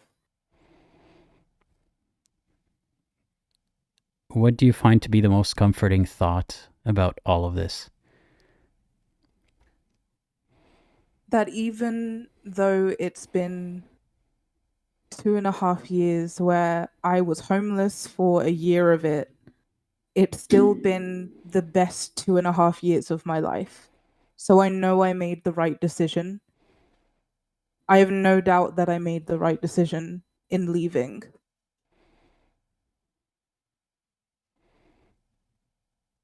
And I think knowing I did the right thing is probably the best thing that's come out of this. Because I'm someone who doubts my own judgment a lot. And obviously, basically upending my life, moving cities, not having any safety net whatsoever was a very rash thing that I did, but it was the right thing. And it's something that I can draw strength from and draw comfort from as I keep moving forward. Did it help you to, let me rephrase that.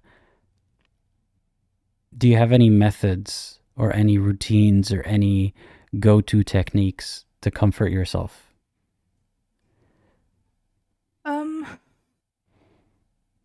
Honestly, I'm not sure. I think just thinking about how far I've come from being homeless to having my own place to being able to look after a pet to actually looking after myself, you know, eating food consistently, like healthier and everything like that. That's a pretty big thing for me.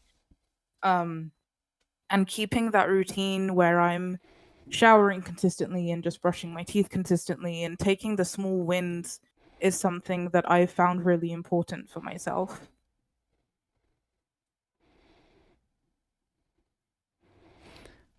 I just want you to know that a lot of people will find inspiration in what you did, just knowing that it's an option and knowing that you feel better after having done it. I know that a lot of people are stuck in situations where they wonder, will I regret this for the rest of my life if I cut contact with an abusive family, or if I do what I need to do to take steps to make myself safe? Will I regret it? And you're just one of many stories that tell us that no, you did what you had to do to be safe and you don't regret it whatsoever, even though you still struggle with it, of course. You know that this is the best thing that you could have done.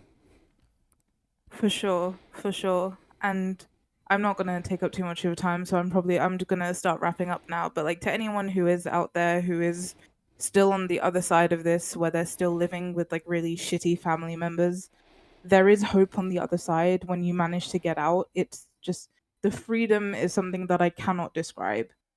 It's just the best thing that I have ever experienced.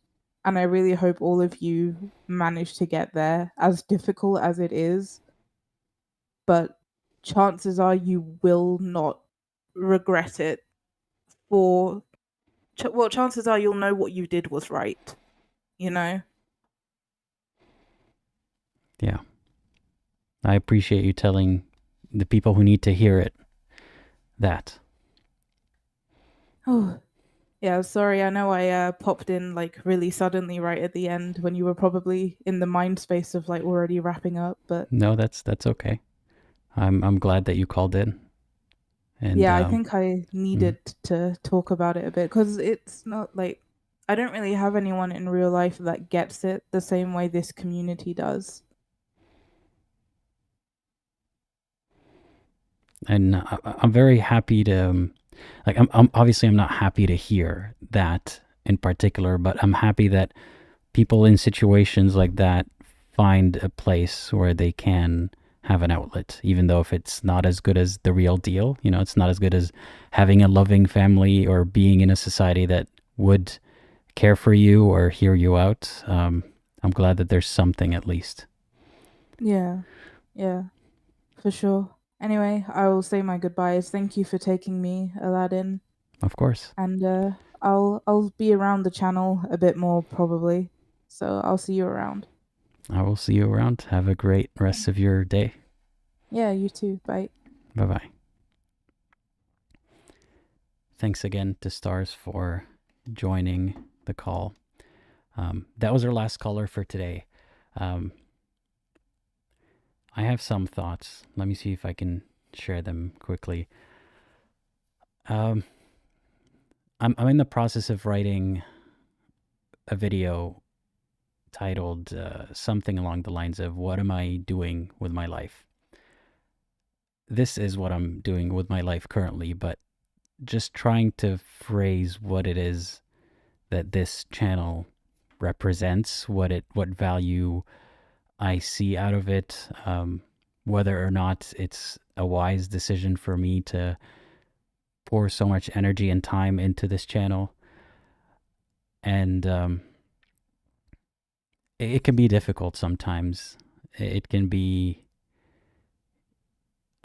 feel a bit helpless to hear everyone's troubles and feel like I can't do anything to fix them, or feel like they're not gaining as much attention and help as they deserve, especially when compared to some other bad opinions and other platforms that aren't trying to help to the same extent.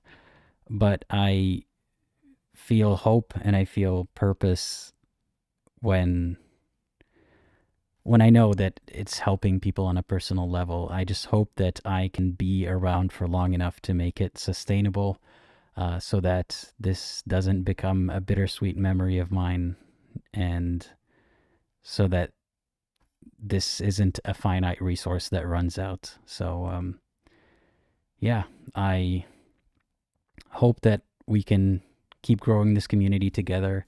It's been a lot more sustainable, in my opinion, and a lot less emotionally demanding from me personally, from the moment that we started to turn this into more of a community, so people could not just interact during live streams, but after the live streams are over as well. So I urge you to be part of that community.